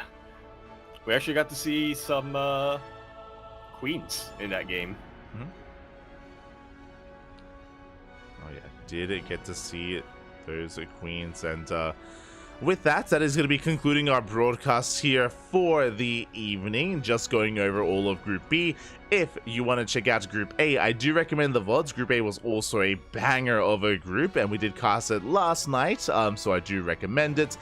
Meanwhile, when it comes to Group C and Group D, that is going to be coming up in the next couple of days. Yeah, not tomorrow, or at least that's not what we currently have planned, but by the end of this weekend, we're going to be finished with the group stage. Exactly. Tomorrow we're going to be busy with the Tenacious Total Tussle and also with the Pondcast, so we do have other events scheduled, but we're going to be back here with Group C on Friday. Indeed. So stick around for that. Yes, do stick around. Likewise, once we wrap up the group stage, we're going to be going over the playoffs throughout the weekend as well. So non-stop StarCraft Evolution, day after day after day. I mean, after tomorrow, I should emphasize. So there's going to be plenty of content to come, plenty of StarCraft. Yeah, it'll stop coming. Exactly, and if you do want a bit of a teaser of what's to come for Group C, just quickly checking here, Group C is going to be featuring the STC, Skillus, 3-Point, and Spirit. Oh boy. Oh boy. Here we go. Yeah, I feel like Spirit's gonna be like Wayne, where we don't really know how good he is. Like obviously he's an amazing player in SE2. How familiar he is. Yeah, how familiar he's made himself with the mod, yeah. For sure. So Spirit's gonna be a wild card. Skillus has been playing SE Evo. Skillus is a little bit more in form, is what I will say. 3-Point, I would say, is the dominant force in Group C. The STC is going to be kind of like Kiwian, going to be a wild card as well, where I don't think we, at least I didn't really expect Kiwian to overcome and overwhelm Rebellion in Group A, but he pulled it off. So yeah, the STC, my eyes definitely going to be on him as well. Yeah. I mean, there's extra motivation there for the STC, right? Because if he doesn't make it out, then Kiwian's going to roast him. True. True. You're like, I made it out, bro. What about you? The caster beef between the STC and Kiwian. Ay. Not like this. So that is something to look forward to. Otherwise, I hope you all enjoyed yourselves. We are going to be wrapping up here for the evening, and we'll see you guys tomorrow for some more StarCraft content for the Tenacious Turtle Tussle. Yeah.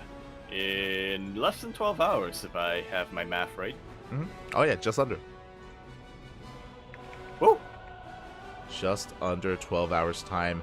Also, before we do head off, Yaku, stream? Yes. When stream? What's going on? What's happening?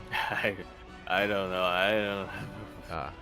We'll see how it goes. If I ever do decide to stream, I'm inspired a little bit by the SEL. Okay. If I ever do decide to stream, it's probably going to be... I'm inspired by both the SEL and also the Warcraft 30th anniversary. If I ever do decide to stream, I think I have some options of what to do, but I think it's either going to be Brute War campaign, except this time I'll actually remember to not stay muted. Mhm. or finally finish up the Wings of Liberty campaign, which actually now that I think about it, not good for streaming because I'm just like almost done with it. So unless I restart it all over again, Have you you know what? have you not finished the Wings of Liberty campaign? I haven't. I went in reverse order. I finished Legacy of the Void. I Okay. finished Heart of Swarm, and then I think I have like 3 missions left of Wings of Liberty Okay. or Okay. something like that. I played through it like I think years ago, and I just never got around to finishing it. I'm shaking my head. Shaking my head. I went in reverse order like that. But you know what? Maybe restart it and actually go in order. You know what? StarCraft campaigns, but in order this time. Okay. So you can actually understand the story that's being told. Yeah. But for SC2, maybe it doesn't matter. Maybe it's fine. Maybe it's better this way. But regardless, yeah, look forward to it over on Yaku's channel. Meanwhile, No plans. Yeah, no plans on to when that is gonna happen, but Mhm. that's probably what I'll do. For sure, for sure. Meanwhile, from my side of things, exciting times. If you recall, or I don't know if you recall this, but Oh. we were live earlier this morning, casting code for Giants Cup, and I was a little bit distracted because I was trying to keep an eye out for the delivery man because I have ordered. Did you get your parts? Yes, yes, they did arrive. Oh, we got a final. Fun fact: as I had switched scenes to the end scene after Code for Giants Cup, he arrived. I was like, ah, Yeah. So Perfect timing. exactly. And I have yet to initiate the PC. Basically, I passed out. I passed out, Yeah. and now we're up. I mean, it's gonna be quite a bit of setup here because, as you can imagine, with a new PC setup, you have to like download everything. Like That's maybe, gonna take like Yeah. a couple of days. for sure. Not a couple of days, but that's gonna take an entire day Oh yeah. Oh to yeah. really set it all to really get it all done. I'm not looking forward to all the OBS settings alongside StarCraft casting tool and the That plugins that we use for scene switcher and setting up the WebSockets, and there's a lot of setup if I want to stream from that. Oh yeah. And I have to re-download That's why everything. you gotta get the JSON ready first. I have to get the JSON file. I have to download StarCraft and the PTR and test everything, and so it's gonna take a full day. I might start tonight. We'll see. You need to stream it I with don't- your phone. You need to stream True, PC built stream. true. Let's go. The other problem as well is I only have one keyboard, and I think if you adjust the BIOS, I think you can initiate a PC without a keyboard, but like I can't have But like both in PCs order on at the to same initiate- time. So like, The thing is, if you want to initiate a PC, the BIOS without a keyboard, you have to like jumpstart. You need to like yeah. you need to like rig the motherboard. It's a whole thing. Yeah. Yeah, so it's going to be an experience, is what I will say. It's going to be an experience going back and forth between my PC and my old and new PC. But yeah, exciting times to come. What does that mean? That means, one, I can render VODs that much faster. Hopefully, we'll be testing that. But more importantly, I can stream Final Fantasy 16. Let's go! Let's go! You can go on a road trip. I can. Oh, was that's, that 15? that's 15. I don't- That's the other one.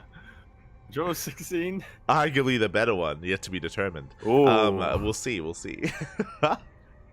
But yeah, so exciting times. I will start working on setting up the computer. Otherwise, if you want some more Cranky Duckling action, !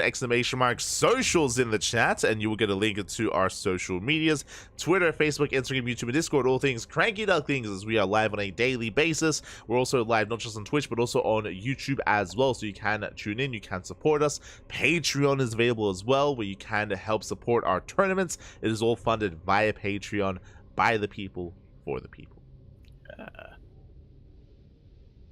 help us get more chains for our pants. There you go. What? Otherwise, thanks for watching, everyone. Again, It's bothering me. It's on my mind. I'm not gonna be able to go to. I'm not gonna be able to go to bed until I get to the bottom of it. True. We'll find it out. But with that, thanks for watching, everyone. Thanks for the support. We do appreciate it. Otherwise, we'll see you guys in like 11 hours time for the Tenacious Turtle Tussle. Yeah, we'll see you then. see you then. Until then, see you guys next time. Hasta luego. Ciao, papi, ciao. Bella. Oh, try to guess who the. God damn. God damn.